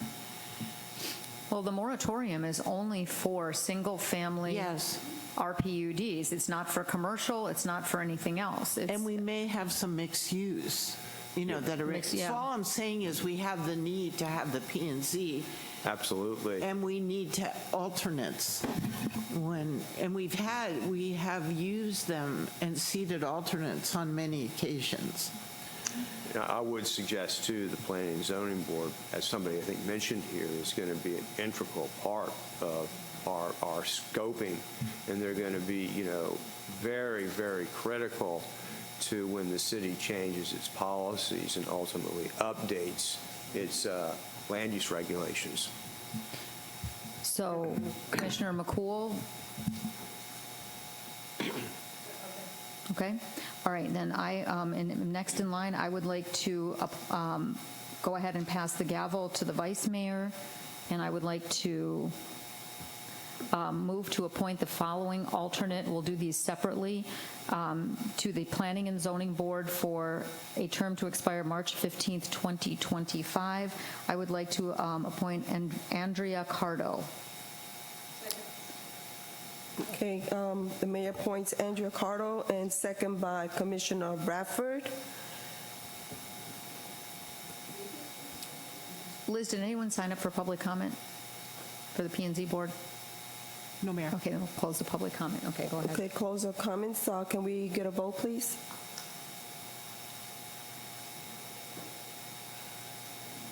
The motion was to appoint as an alternate to the Planning and Zoning Board for a term to expire March 15, 2025, Andrea Cardo.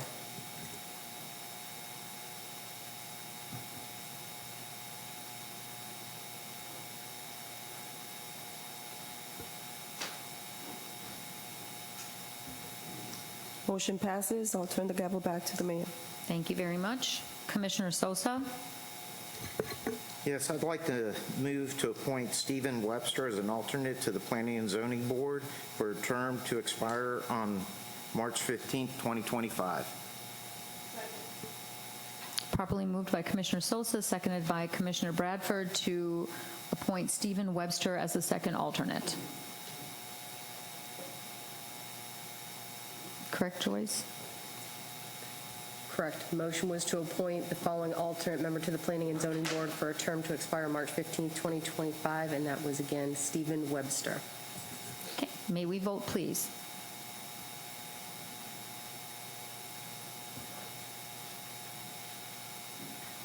Joyce, did I vote? It went bye-bye. It disappeared. So if everybody else is, did everyone else vote? There we are. Okay, thank you. I touched something.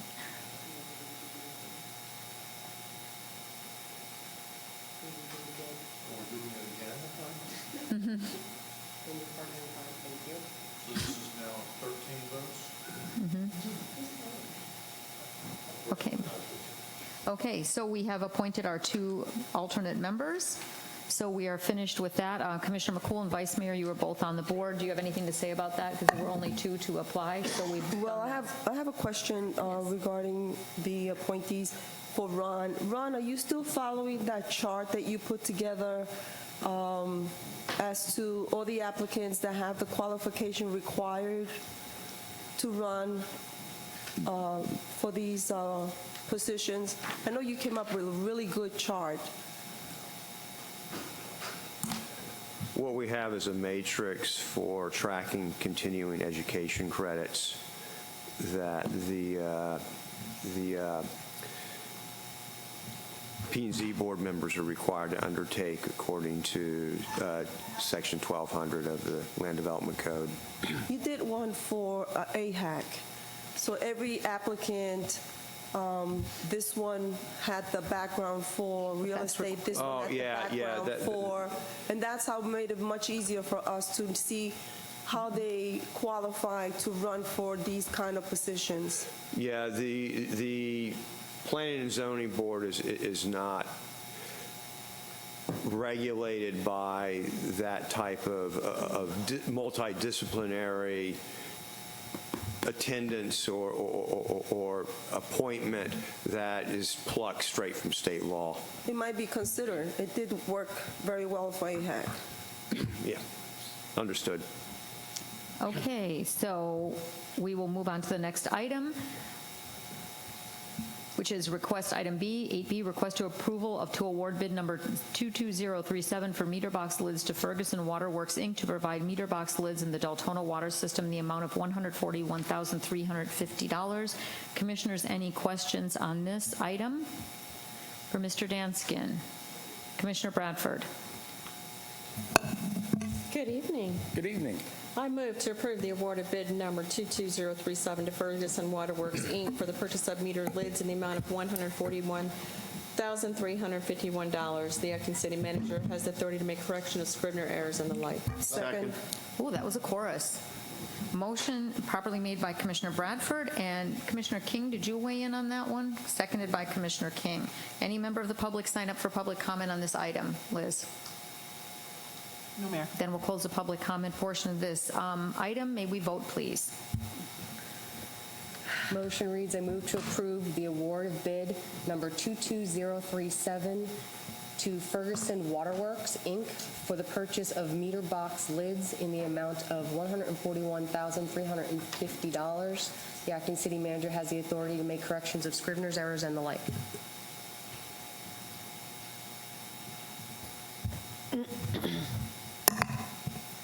Motion passes 7-0. We'll move to the next item, C, request approval to award bid number PW 22029 for the Eastern Water Reclamation Facility expansion from 1 million gallons a day to 1.5 million gallons a day to Prime Construction at a cost of $2,419,000. Commissioners, any questions on this item? I have a question. Yes, sir. Steve, we're maxed out now, right? We're getting to the point where this needs to be a serious consideration, yes. Okay, so when we increase it, are we increasing it enough to take into consideration future needs? Or are we going to have to upgrade this again once we get close to the limit on it after the... It should be quite a while before we need to upgrade again. With the other projects that we're working on with the county to ship a lot of our raw sewage to their southwestern plant, once we take the Fisher or Deltona Lakes wastewater treatment plant offline, a lot of the flows will be going that way, and so most of the western side of the city will be feeding to most of the eastern side of the city will be feeding the eastern wastewater treatment plant. Okay, thank you. Commissioner Sosa? Yeah, similar question. Right now, the eastern plant's at about 40% capacity. It's a little higher than that during the wet season in particular, yes. Okay. And when you increase it, what capacity is that? How much would be left to expand beyond that? Beyond the 1.5 MTD? Beyond the 1.5. That will be the maximum that the plant would be able to handle on a daily basis. There's room out there for mirroring the plant and doubling the capacity again, but we shouldn't need to do that for 15 or 20 years. Okay. Steve, if I could add to that, with the 1.5 million, when we get to 80% of that capacity, which will be 1.2 million, we will have to start planning for the expansion according to DEP permit reg. I like to liken this as the cheap upgrade because we're doing it within the current facility that we've already built. The key thing that Steve said is we would have to mirror it, which means we would have to build concrete tanks and all that. So that next expansion will be very expensive compared to this expansion. You good? Commissioner Bradford? I move to approve the awarded bid to Prime Construction, Inc. for the Eastern WRF expansion project in the amount of $2,419,000. The acting city manager has the authority to make corrections of scrivener errors and the like.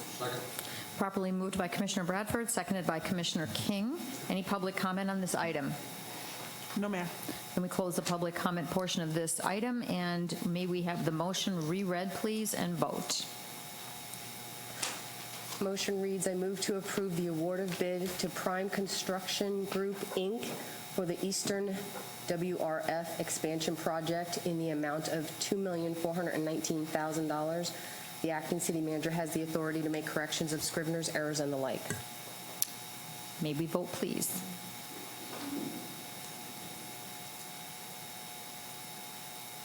And the motion passes 7-0. Now we'll go ahead and move to the next item, item D, which is request approval of the task authorization with Mead and Hunt to design and permit the replacement of lift station number 7 Waycross in accordance with their agreement PW 2020-09 for continuing on-call water and wastewater utility line engineering services in the amount of $109,076.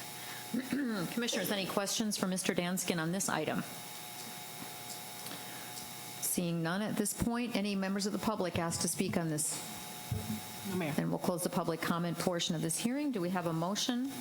I move to approve the task authorization with Mead and Hunt to design and permit the replacement of lift station number 7 Waycross in the amount of $109,076 in accordance with their agreement with the City of Deltona Public Work, or number PW 2020-09 for continuing on-call water and wastewater utility line engineering services. The acting city manager has the authority to make corrections of scrivener errors and the like. Properly moved by Commissioner Bradford, seconded by Commissioner King. May we have the motion and vote, please? The motion reads, I move to approve the task authorization with Mead and Hunt to design and permit the replacement of lift station number 7 Waycross in the amount of $109,076 in accordance with their agreement with the City of Deltona, number PW 2020-09, for continuing on-call water and wastewater utility line engineering services. The acting city manager has the authority to make corrections of scrivener's errors and the like. Okay, may we vote, please?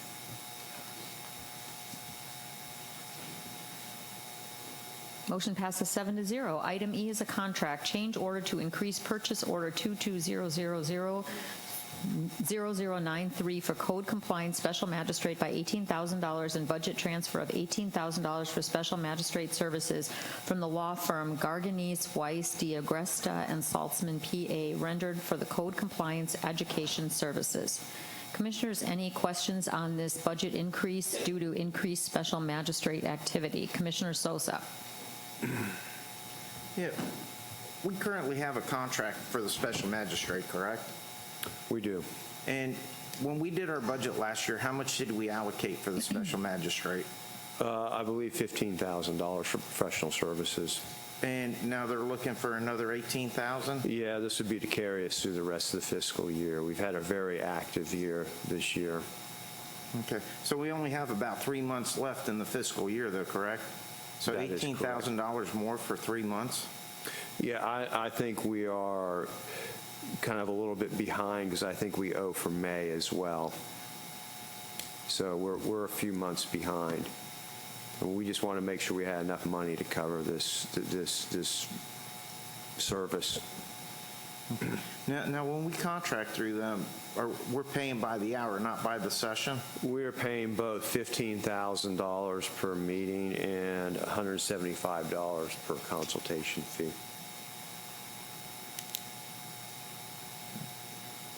So if we do a special magistrate session in the morning for one claim, we're paying a set fee plus an hourly fee?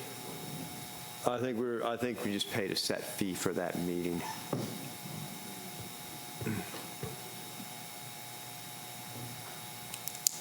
Thank you. Okay, if no other questions, do we have any members of the public that wanted to speak on this item, Liz? No, Mayor. Then we'll close the public comment portion of this hearing. We have Commissioner Bradford on the board. With this said, we're looking at $33,000 budgeted for the year. Did we increase the budget for 2023-24? I believe so, yes. Okay. With that said, I move to approve the change to increase the purchase order for special magistrate services and budget transfers in the amount of $18,000. Is there a second?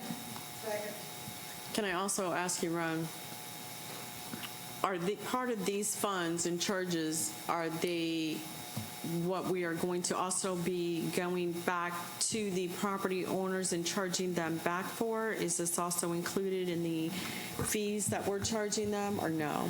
No, those are typically just the fines levied by the code compliant special magistrate. Sometimes there are administrative fees for recordation and so forth tacked on to some of those liens. But I do not think that we try and claw back per case the man hours and the special magistrate hours put into that. There may be a time and a place to look at something like that, but we don't break that down individually to this great extent. Okay, because I know the blight properties, we're going back and we're putting the liens on them and we're doing that. So I wasn't sure if this was something that we're like, hey, while we're putting a lien on it, why can't we put the charge that it cost us for the special magistrate, just like attorney fees?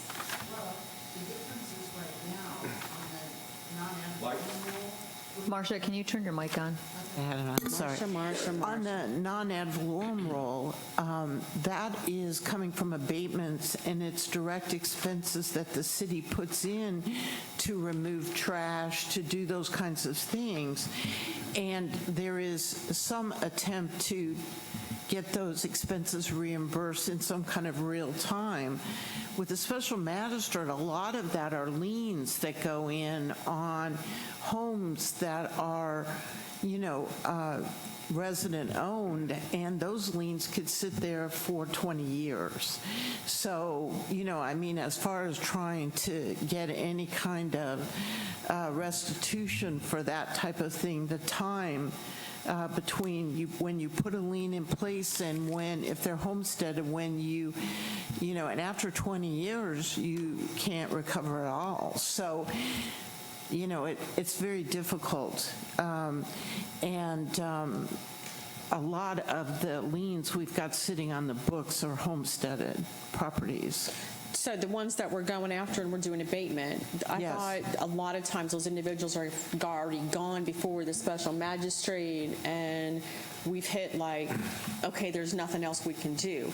So if not a lien, the ones we're doing abatements on, can we not also include the attorney fees? I'm sure we could look at that. We could look at it. It's kind of an evolution, trying to get your system working, to get the special magistrate working, then also the non-ad valorem working, and so that you have remedies, depending on particular circumstances. And in the past, we haven't had that. So there's nothing to say that we can't try and refine it for the future. Thank you. Okay. So we have a motion and a second. We've done public comment. May we have the motion, Joyce? And then we'll vote. Motion reads, I move to approve the change to increase the purchase order for special magistrate services and budget transfer in the amount of $18,000. Okay, may we vote, please?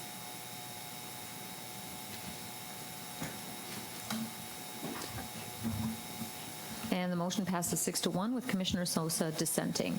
Now we'll move to the next item, public forum. Liz, will you please read out who signed up for the public forum today?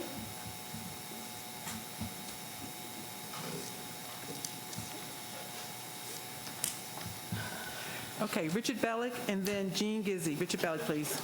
Do we really have two charter offices? Are they really considered charter offices? Not really. I want to get to back to that neighborhood center. That guy's been there for 11 years. I asked him, I said, you were getting $50,000 a year for the last couple of years, right, since 2017? He just told me, no, we never got $50,000. $50,000 was mentioned for the neighborhood center for at least the last 5 years. You know that, Heidi. King, you should know that. I mean, what's the story here? He's saying, no, we never got $50,000. Don't you think this Deltona needs an audit someday? You're talking money all the time, but it all disappears all the time, and it's continuous. I mean, I don't mind somebody stealing a few bucks, but Jesus, don't bankrupt the place.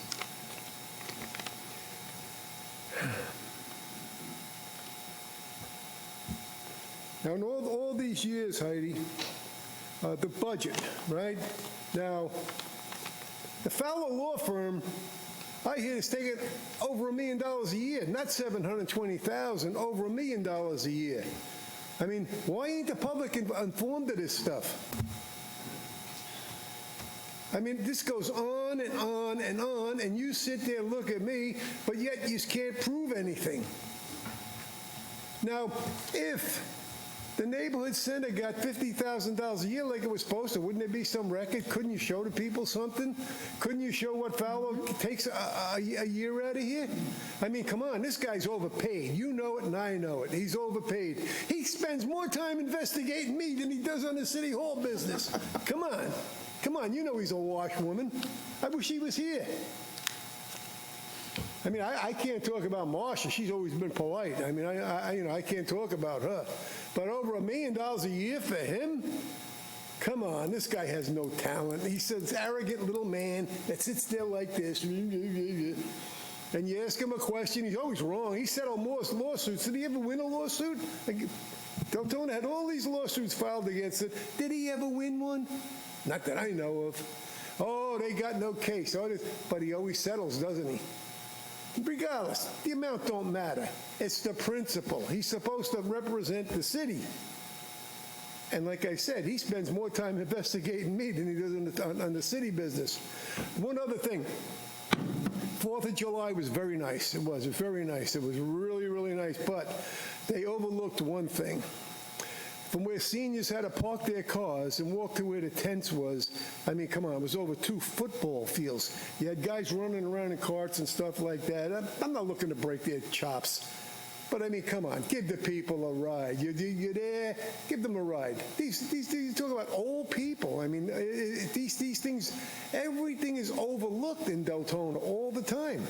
And when he is ever going to be honest and ask for an audit? When?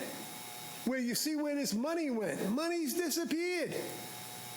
And we're not talking about peanuts. You're talking about a city that they were buying houses and selling them. They were in the stock market, the water department. Come on, all these things. And you just want to sit up there. Are you that scared? Or are you just dishonest? Gene Gizzi, please. Thank you.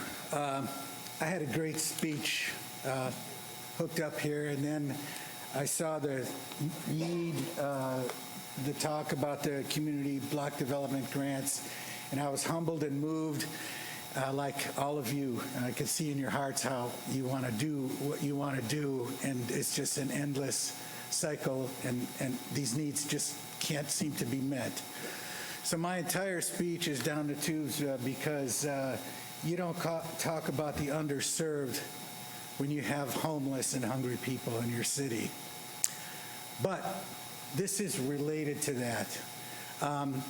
So I'm going to work around. I'm not going to tell you anything about my background, but as a volunteer of almost 30 years in the city of Deltona, you know, I get caught up with this and what can I do? What can I do for these organizations? And this does relate to that. So I'm going to sidetrack and tell you that the last couple months ago, I visited the center, and no less than 4 people just cornered me. Gene, when are you going to bring Orlando Big Band back? You know, as a part of the American heritage. It's called maybe the only true American art form, you know. So I contacted the big band, and they told me what their fee was. And we are going to arrange for there to be a concert at the center. The date was reserved. And there were 2 ways to do it. And one way is that the center picks up the tab for the band, and then they try to recoup their the ticket, or to keep an eye on the clock. Sell, and the risk, they're at financial risk that the sales may not exceed the cost of the band. A 20-piece band and 5 or 6 singers, his price right now is $3,500. That's a lot of musicians, and it's not a lot of money to split. So the two models are, you let the center host, they take the risk, they collect the tickets, and that's how it works. Or you could rent the hall, and then you get all, the nonprofit gets all the ticket sales. So we agreed, well, you host the event, because I can't see, taking that risk myself. So the bottom line is that I decided we could do better. I went out and found $4,000 of sponsorship, which more than covers the event. I found 2 nonprofit organizations. There are hundreds of kids across these counties that can't participate in band or school ensembles because they can't afford an instrument. And I found Backpack Buddies that feeds hungry kids in West Volusia County. So I'm here to ask for 2 things. There's so much more to talk about here, but the 2 things are that the city of Deltona pick up a platinum or a diamond sponsorship so we can offer citizens attendance at this at a rock bottom price. Their typical price is $25, $30. It's averaging around $30 per person. I'm going to continue to sell tables, and then I'm looking to sell individual sales. But the 2 models of contracts do not work. So today my ask is that you sponsor this event and that we look toward future events, because I have major sponsors in the pipeline for the upcoming years to satisfy some of our personal needs in this city. And 2, that you give me your blessing to move forward with the people at the center and negotiate a contract that might involve something like revenue sharing, where I could bring in a musical... Thank you, sir. Thank you. Do you have a copy of your proposal that you can leave with the clerk? I can email it all to you. Okay. Right. But if you have an actual breakdown of what you want to look at. No, Mike, yeah. I'm sorry, I thought you could... So are you able to send your proposal to the city clerk's office, and then they can disperse that to management and the commission, and with a breakdown for what you're asking for? I'd be happy to do that. Perfect. I'll have that to you tomorrow. That would be good, and then the management can vet it, and then if it needs to come in front of the commission, we can, if there's consensus from the commission to bring it forward, we will do that, or the manager can bring it forward. But whatever you have financially with what you're asking for from the city, if you can present that in an email form, and we can get it distributed to all staff members and the commission. Okay? I'd be happy to do that. I'd like to say that if the city does participate with a sponsorship, that I would like to say the city of Deltona presents and sell tickets at 1/3 of the going price. Put it all in an email. Set out your whole, lay it all out in an email for us.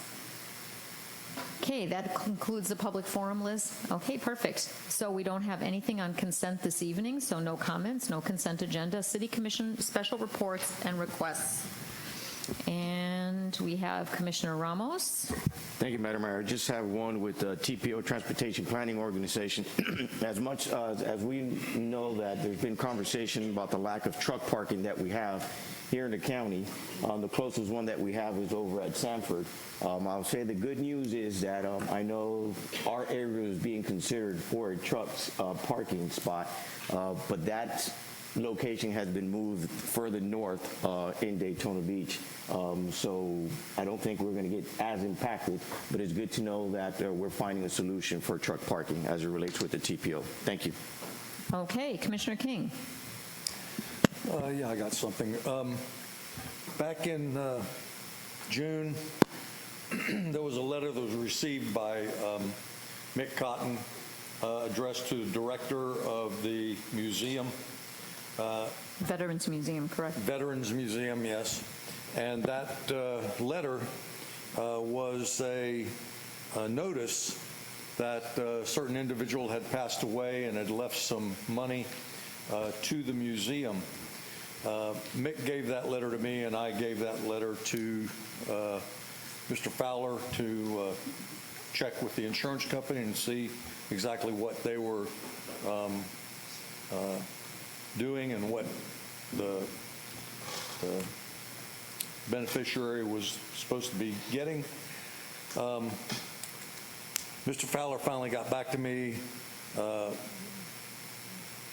two ways. One, I got an email, and I talked to him prior to getting the email. But the insurance company, which is MetLife,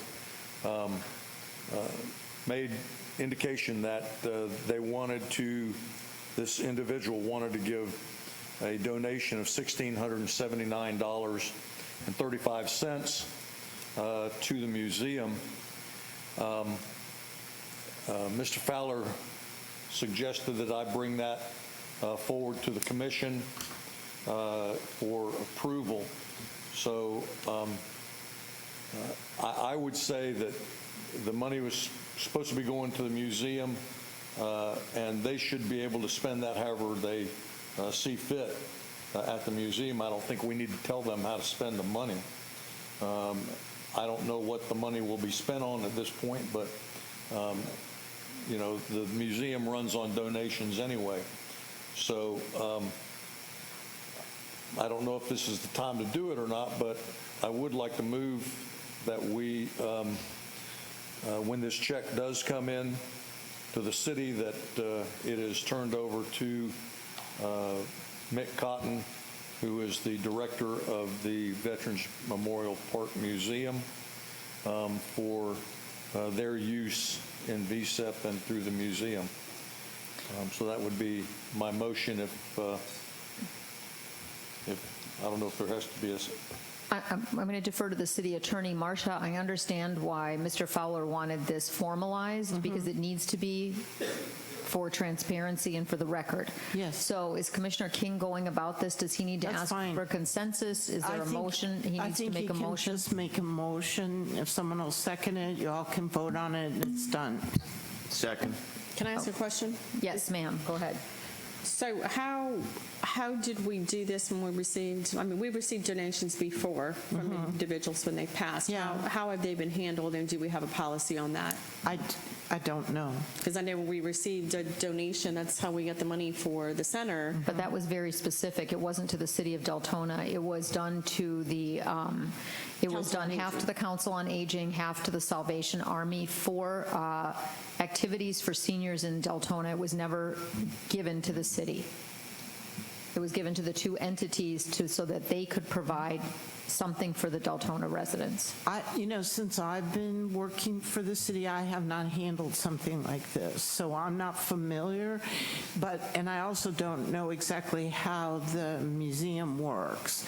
But I don't see any problem, and I'll circle around to Skip because I didn't see this, but I think Debbie does know about it. So I just don't think there's anything wrong with the little I do know is this individual wanted to give this money to the veteran museum with a specific purpose. They have identified how much money it is, and when the check comes in, we can route it to that individual. But it's going through the commission, so you're aware, people are aware, there's transparency, and then I'll circle around with Skip to determine how we do it. But I'm not aware of any other policy we've ever, that I've been privy to. I just don't want us getting slapped upside the head down the line. I guess my biggest thing would be, if accounting doesn't have a problem with how it's handled, then, we just got to follow their protocol. But I don't know that it would ever come into the city. I think that it would be sent to us, and then we would, give it to the museum. But I'll have to talk to Skip and find out what happened exactly. But it was never, from what I understand, the gentleman didn't want to donate it to the city. He wanted to donate it to the museum. That's correct. But isn't the museum a part of the city? The city owns that museum. I know, but the museum receives donations, and they do not go through the city. That I do know. That it doesn't go through the city's books. No. Okay, I'm only asking because we get individuals coming up here all the time saying we're thieves and we're stealing. I know, I understand. But I don't. I mean, I think it's great that they did that. I just don't want us to get slapped. But I will check on it, and whatever I find out, how it is ultimately handled, which I think it would be the check would come in, and we just give it to them. It would never come through the city's books, and I'll make sure that we send an email to all of you saying exactly what was done. Madam Mayor? Yes. If I can make a suggestion, I believe if you make a motion, you can make a motion that the donation be handled in a manner and form approved by the city attorney. And that way we know it's being done properly, that the city attorney will approve the manner and method, and I think that will protect the city's interests at that point. Joyce, what he said.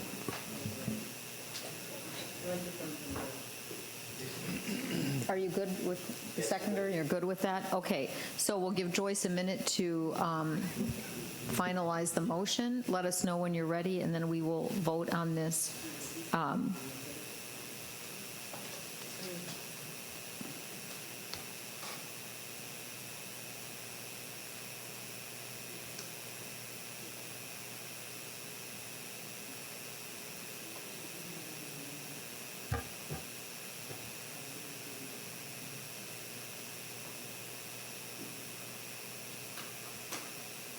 So I have the motion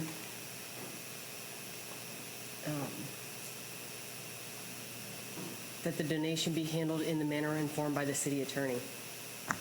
Do you want to use? Do you want to add the amount of the donation in there, or no? I don't know how much it is. $79.35. $79.35.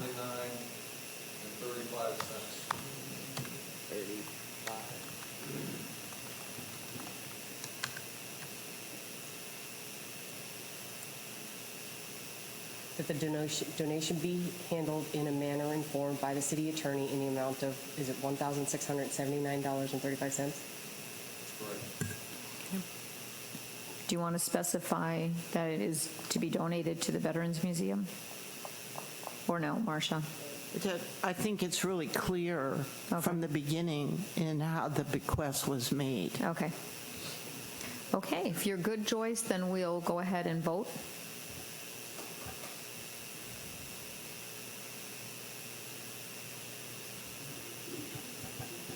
Perfect. Motion passes 7-0, and then we will go ahead and have an update, please, as it comes forth. Let us know either by email or at a commission meeting. Okay. Seeing as no one else is on the board, that's through with special reports and requests. City Attorney, any comments, Marcia? City Manager, Mr. Peters, acting. Madam Mayor, I sent you all an email earlier today, and since it was a part of the discussion last week during budget workshop, I just wanted to put it on the record. Based on the updated tax roll that was provided by the county, the rollback rate is actually 6.8191. And as we discussed last week, the recommendation was 110% above rollback, which gives us a number of 7.4955. Both of these numbers are slightly lower than the numbers that we were discussing last week during budget workshop. Thank you, sir. Okay, commission comments. I don't know where we started last time. Commissioner Sosa, you want to go? Or do you want to wait? I'm good. I'll start. You'll start, okay. Yeah. First, thank you, everybody, for coming up tonight and listening to our meeting. Second, the 4th of July fireworks were awesome last night. If you were out in Rio Boston, they were great. And just third, several months ago, I was approached by one of our senior citizens about the city doing some events for our senior citizens.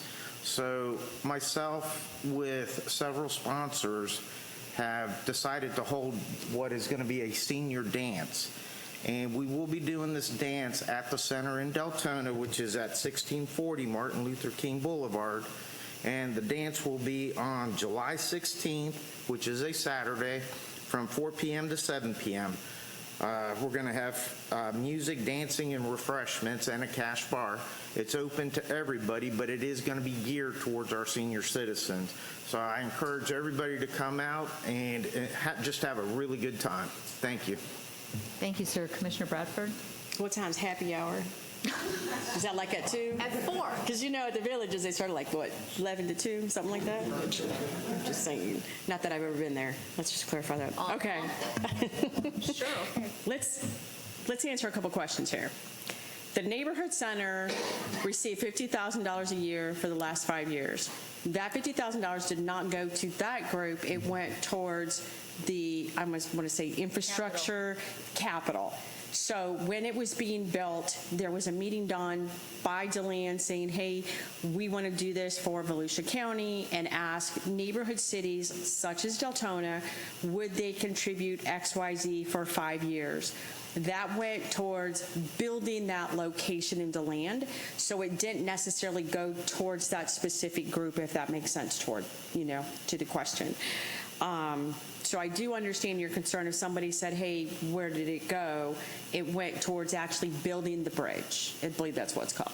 So I like the idea as well. We do have a lot of seniors, but I guess the question on giving individuals a ride with the parking lot, if it's able, I mean, do we have a liability putting individuals in a car?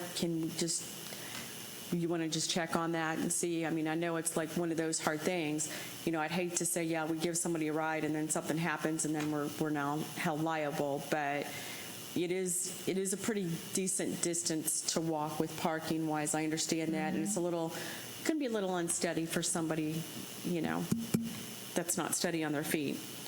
You're talking about at Dewey, right? Yes, ma'am. Yes, ma'am. So I don't know if it's feasible. I mean, we have the carts there. It could be something that, we get radioed and then somebody can go pick up. I just want to make sure we don't have a liability if somebody gets injured. And obviously, we don't have time to make them sign a waiver real quick. So I hope that answered your question, Mr. Balak. Trying to see if anybody else had any questions. I don't think so. Other than that, again, great event. Thank you, staff and everybody involved. We made it through, but I just ask, 4th of July is over. Let's be a little bit courteous of still throwing these fireworks out. We have a lot of vets, we have a lot of animals, and it's a little bit much for them at this point. So, I understand we wanted to celebrate, our independence, but let's try to keep in mind that there is people that this is really difficult for. So try to limit it, please, is what I'm saying. Thank you. Thank you, ma'am. Commissioner Ramos? Thank you, Madam Mayor. Just as well, congratulations to the city team for doing a great job last night. It was all hands on board. Obviously, there's always room for improvement, and that we're always open for that. The other thing I do want to mention, we do have a food drive this Friday. It's through Backpack Buddies. It's going to be this Friday, July 8th, starting at 9 a.m., and it's going to be over at Orange City, 1365 Veterans Memorial Parkway. Believe it or not, we do get a lot of residents from the city of Deltona that participate in this, so that's why I'm putting it out there.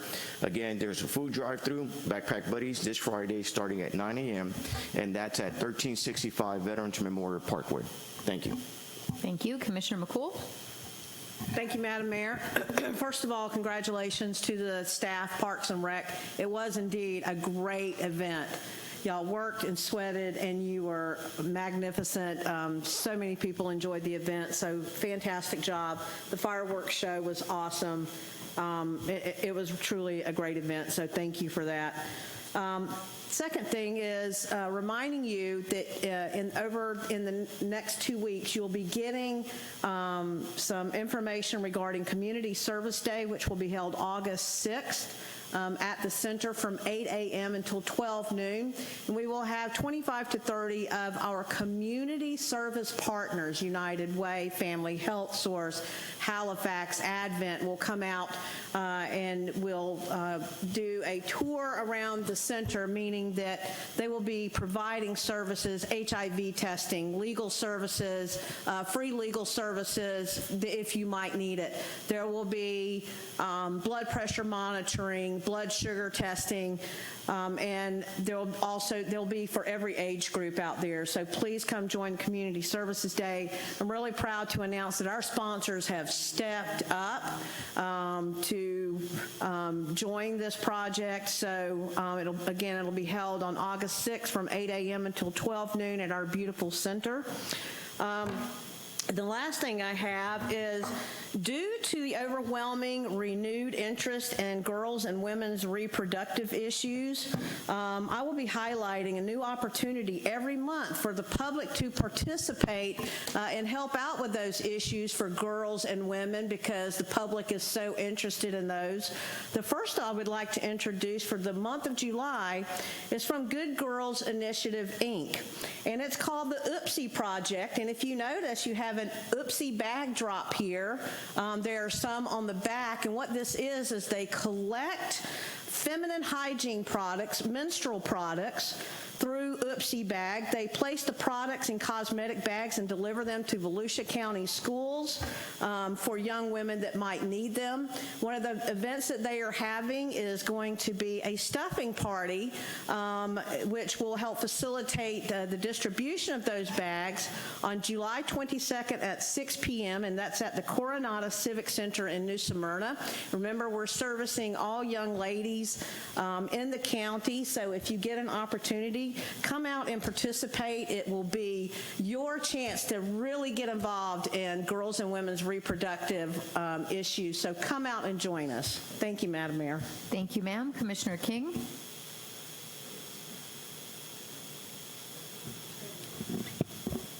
I do want to say thank you to city staff, Parks and Rec. Y'all did a great job for 4th of July. One of those times of the year that, as much as it makes me a little shaky, I enjoy the fireworks. I like looking up there and seeing the beauty of the fireworks. I hate all the booms and the bangs, especially when I can't see them. But it was an awesome event. Thank you so much. You did a great job, and I'm looking forward to our next event. And guess what? And in just a few months, we're going to have a Christmas parade too, aren't we? We are. Woohoo! I'm looking forward to that one too. So thank you so much, city staff. You did a great job. You good? Vice Mayor? Thank you, Mayor. I think it's about that time I'm starting to lose my voice. First and foremost, I want to send prayers out to the families at Highland Parks, Illinois, who lost family members while being out celebrating our country's independence. So let's all keep them all in our prayers. I mean, there were little children who lost their lives. And then I want to say thank you to Parks and Recs for such a great job, and the staff, rest of the other staff who volunteered to be there also. And I also want to give a shout out to the Volusia Sheriff's Department for making us feel safe, because they were all over the place, patrolling and making sure that everything was safe for the residents. So thank you, everyone, and thank you, everyone, for coming out as well. Okay, thank you, Vice Mayor. So just a couple of items. First of all, we do a yearly audit, and you're welcome to look at the audit books that we have there. Yes, sir, for you. We have all of that. We'll be happy to provide it. We have a company that does a yearly audit. You have the audit letter. You have everything else in there. And budget is always open as well to look over. And if you have any specific questions on any items, like tonight with the $50,000, I think Commissioner Bradford clarified that clearly. Thank you, Commissioner Bradford. That was on my list as well. Yeah, it was 5 years, and that was one thing that we had in the budget this year, and we were informed our 5 years were over, so we removed that from the budget. It's not required anymore. So just to piggyback on what everyone else was saying for the 4th of July, I just want to go on a little bit of a different route. Everybody did a great job, but what I saw of our city staff that was out there, I saw the firefighters out there, I saw the sheriff's department out there, obviously Park and Rec. I saw a tent set up for people from the center were there, and the one I found most intriguing was stormwater, and I watched the gallon stormwater and the two guys that were there. They had a little display, and they were demonstrating this for little kids, and it showed how they put like little oil and sand, and they said this, and they said this is how they had like a little hill and roads, and they said this is how basically the runoff ends up in the stormwater system. And they had a little spray bottle, and they said, okay, here it's raining, and they asked the little kids if they wanted to do that. And the kids that were there were truly fascinated and watched that. They really did. And I thought the display was phenomenal. Your staff, Mr. Peters, they were so attentive, so clear, and so kind to those kids, and I really felt like it was a learning experience. I wish we could bring that particular presentation to any events that we do, because just watching the kids, I was like, are these kids really going to listen to this? This is amazing. And they did. They were so cool. And so I just want to give a special shout out to that team. Everyone was great, but just watching their interaction, you know, we have a lot of great employees here, and for them to go ahead and come out on their holiday, everybody had the day off, right? Most people did. And for them to spend the day out there, a whole day, and you know, and give of themselves, and all the volunteers that were there, our clerks, staff, Liz cleaning up the watermelon, and Bridget everywhere. We did the watermelon eating contest and all those kind of things. Thank you for everyone that came out. Thank you to our volunteers, our staff, and that includes our public safety, and most of all, thanks for the residents for coming out. You guys showed up. It was great. The food truck lines were so long. We need more food trucks out there. So anyway, it's over for another year, but I hope that you'll come out and join us for the future events that we have planned. We're looking to do something really good for the next holidays coming up, and especially Commissioner King, a parade. And I know that there are 3 people up here that really want that parade, maybe 4. Did we miss Halloween? That's coming up, Spooktacular, yeah. But it seems like there's no Halloween parade, but everybody's hooked up. Just one sec.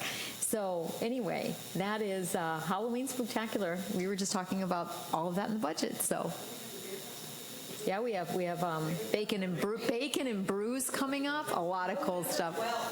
November 12th. All right. Okay, so we are adjourned. Thank you, everyone.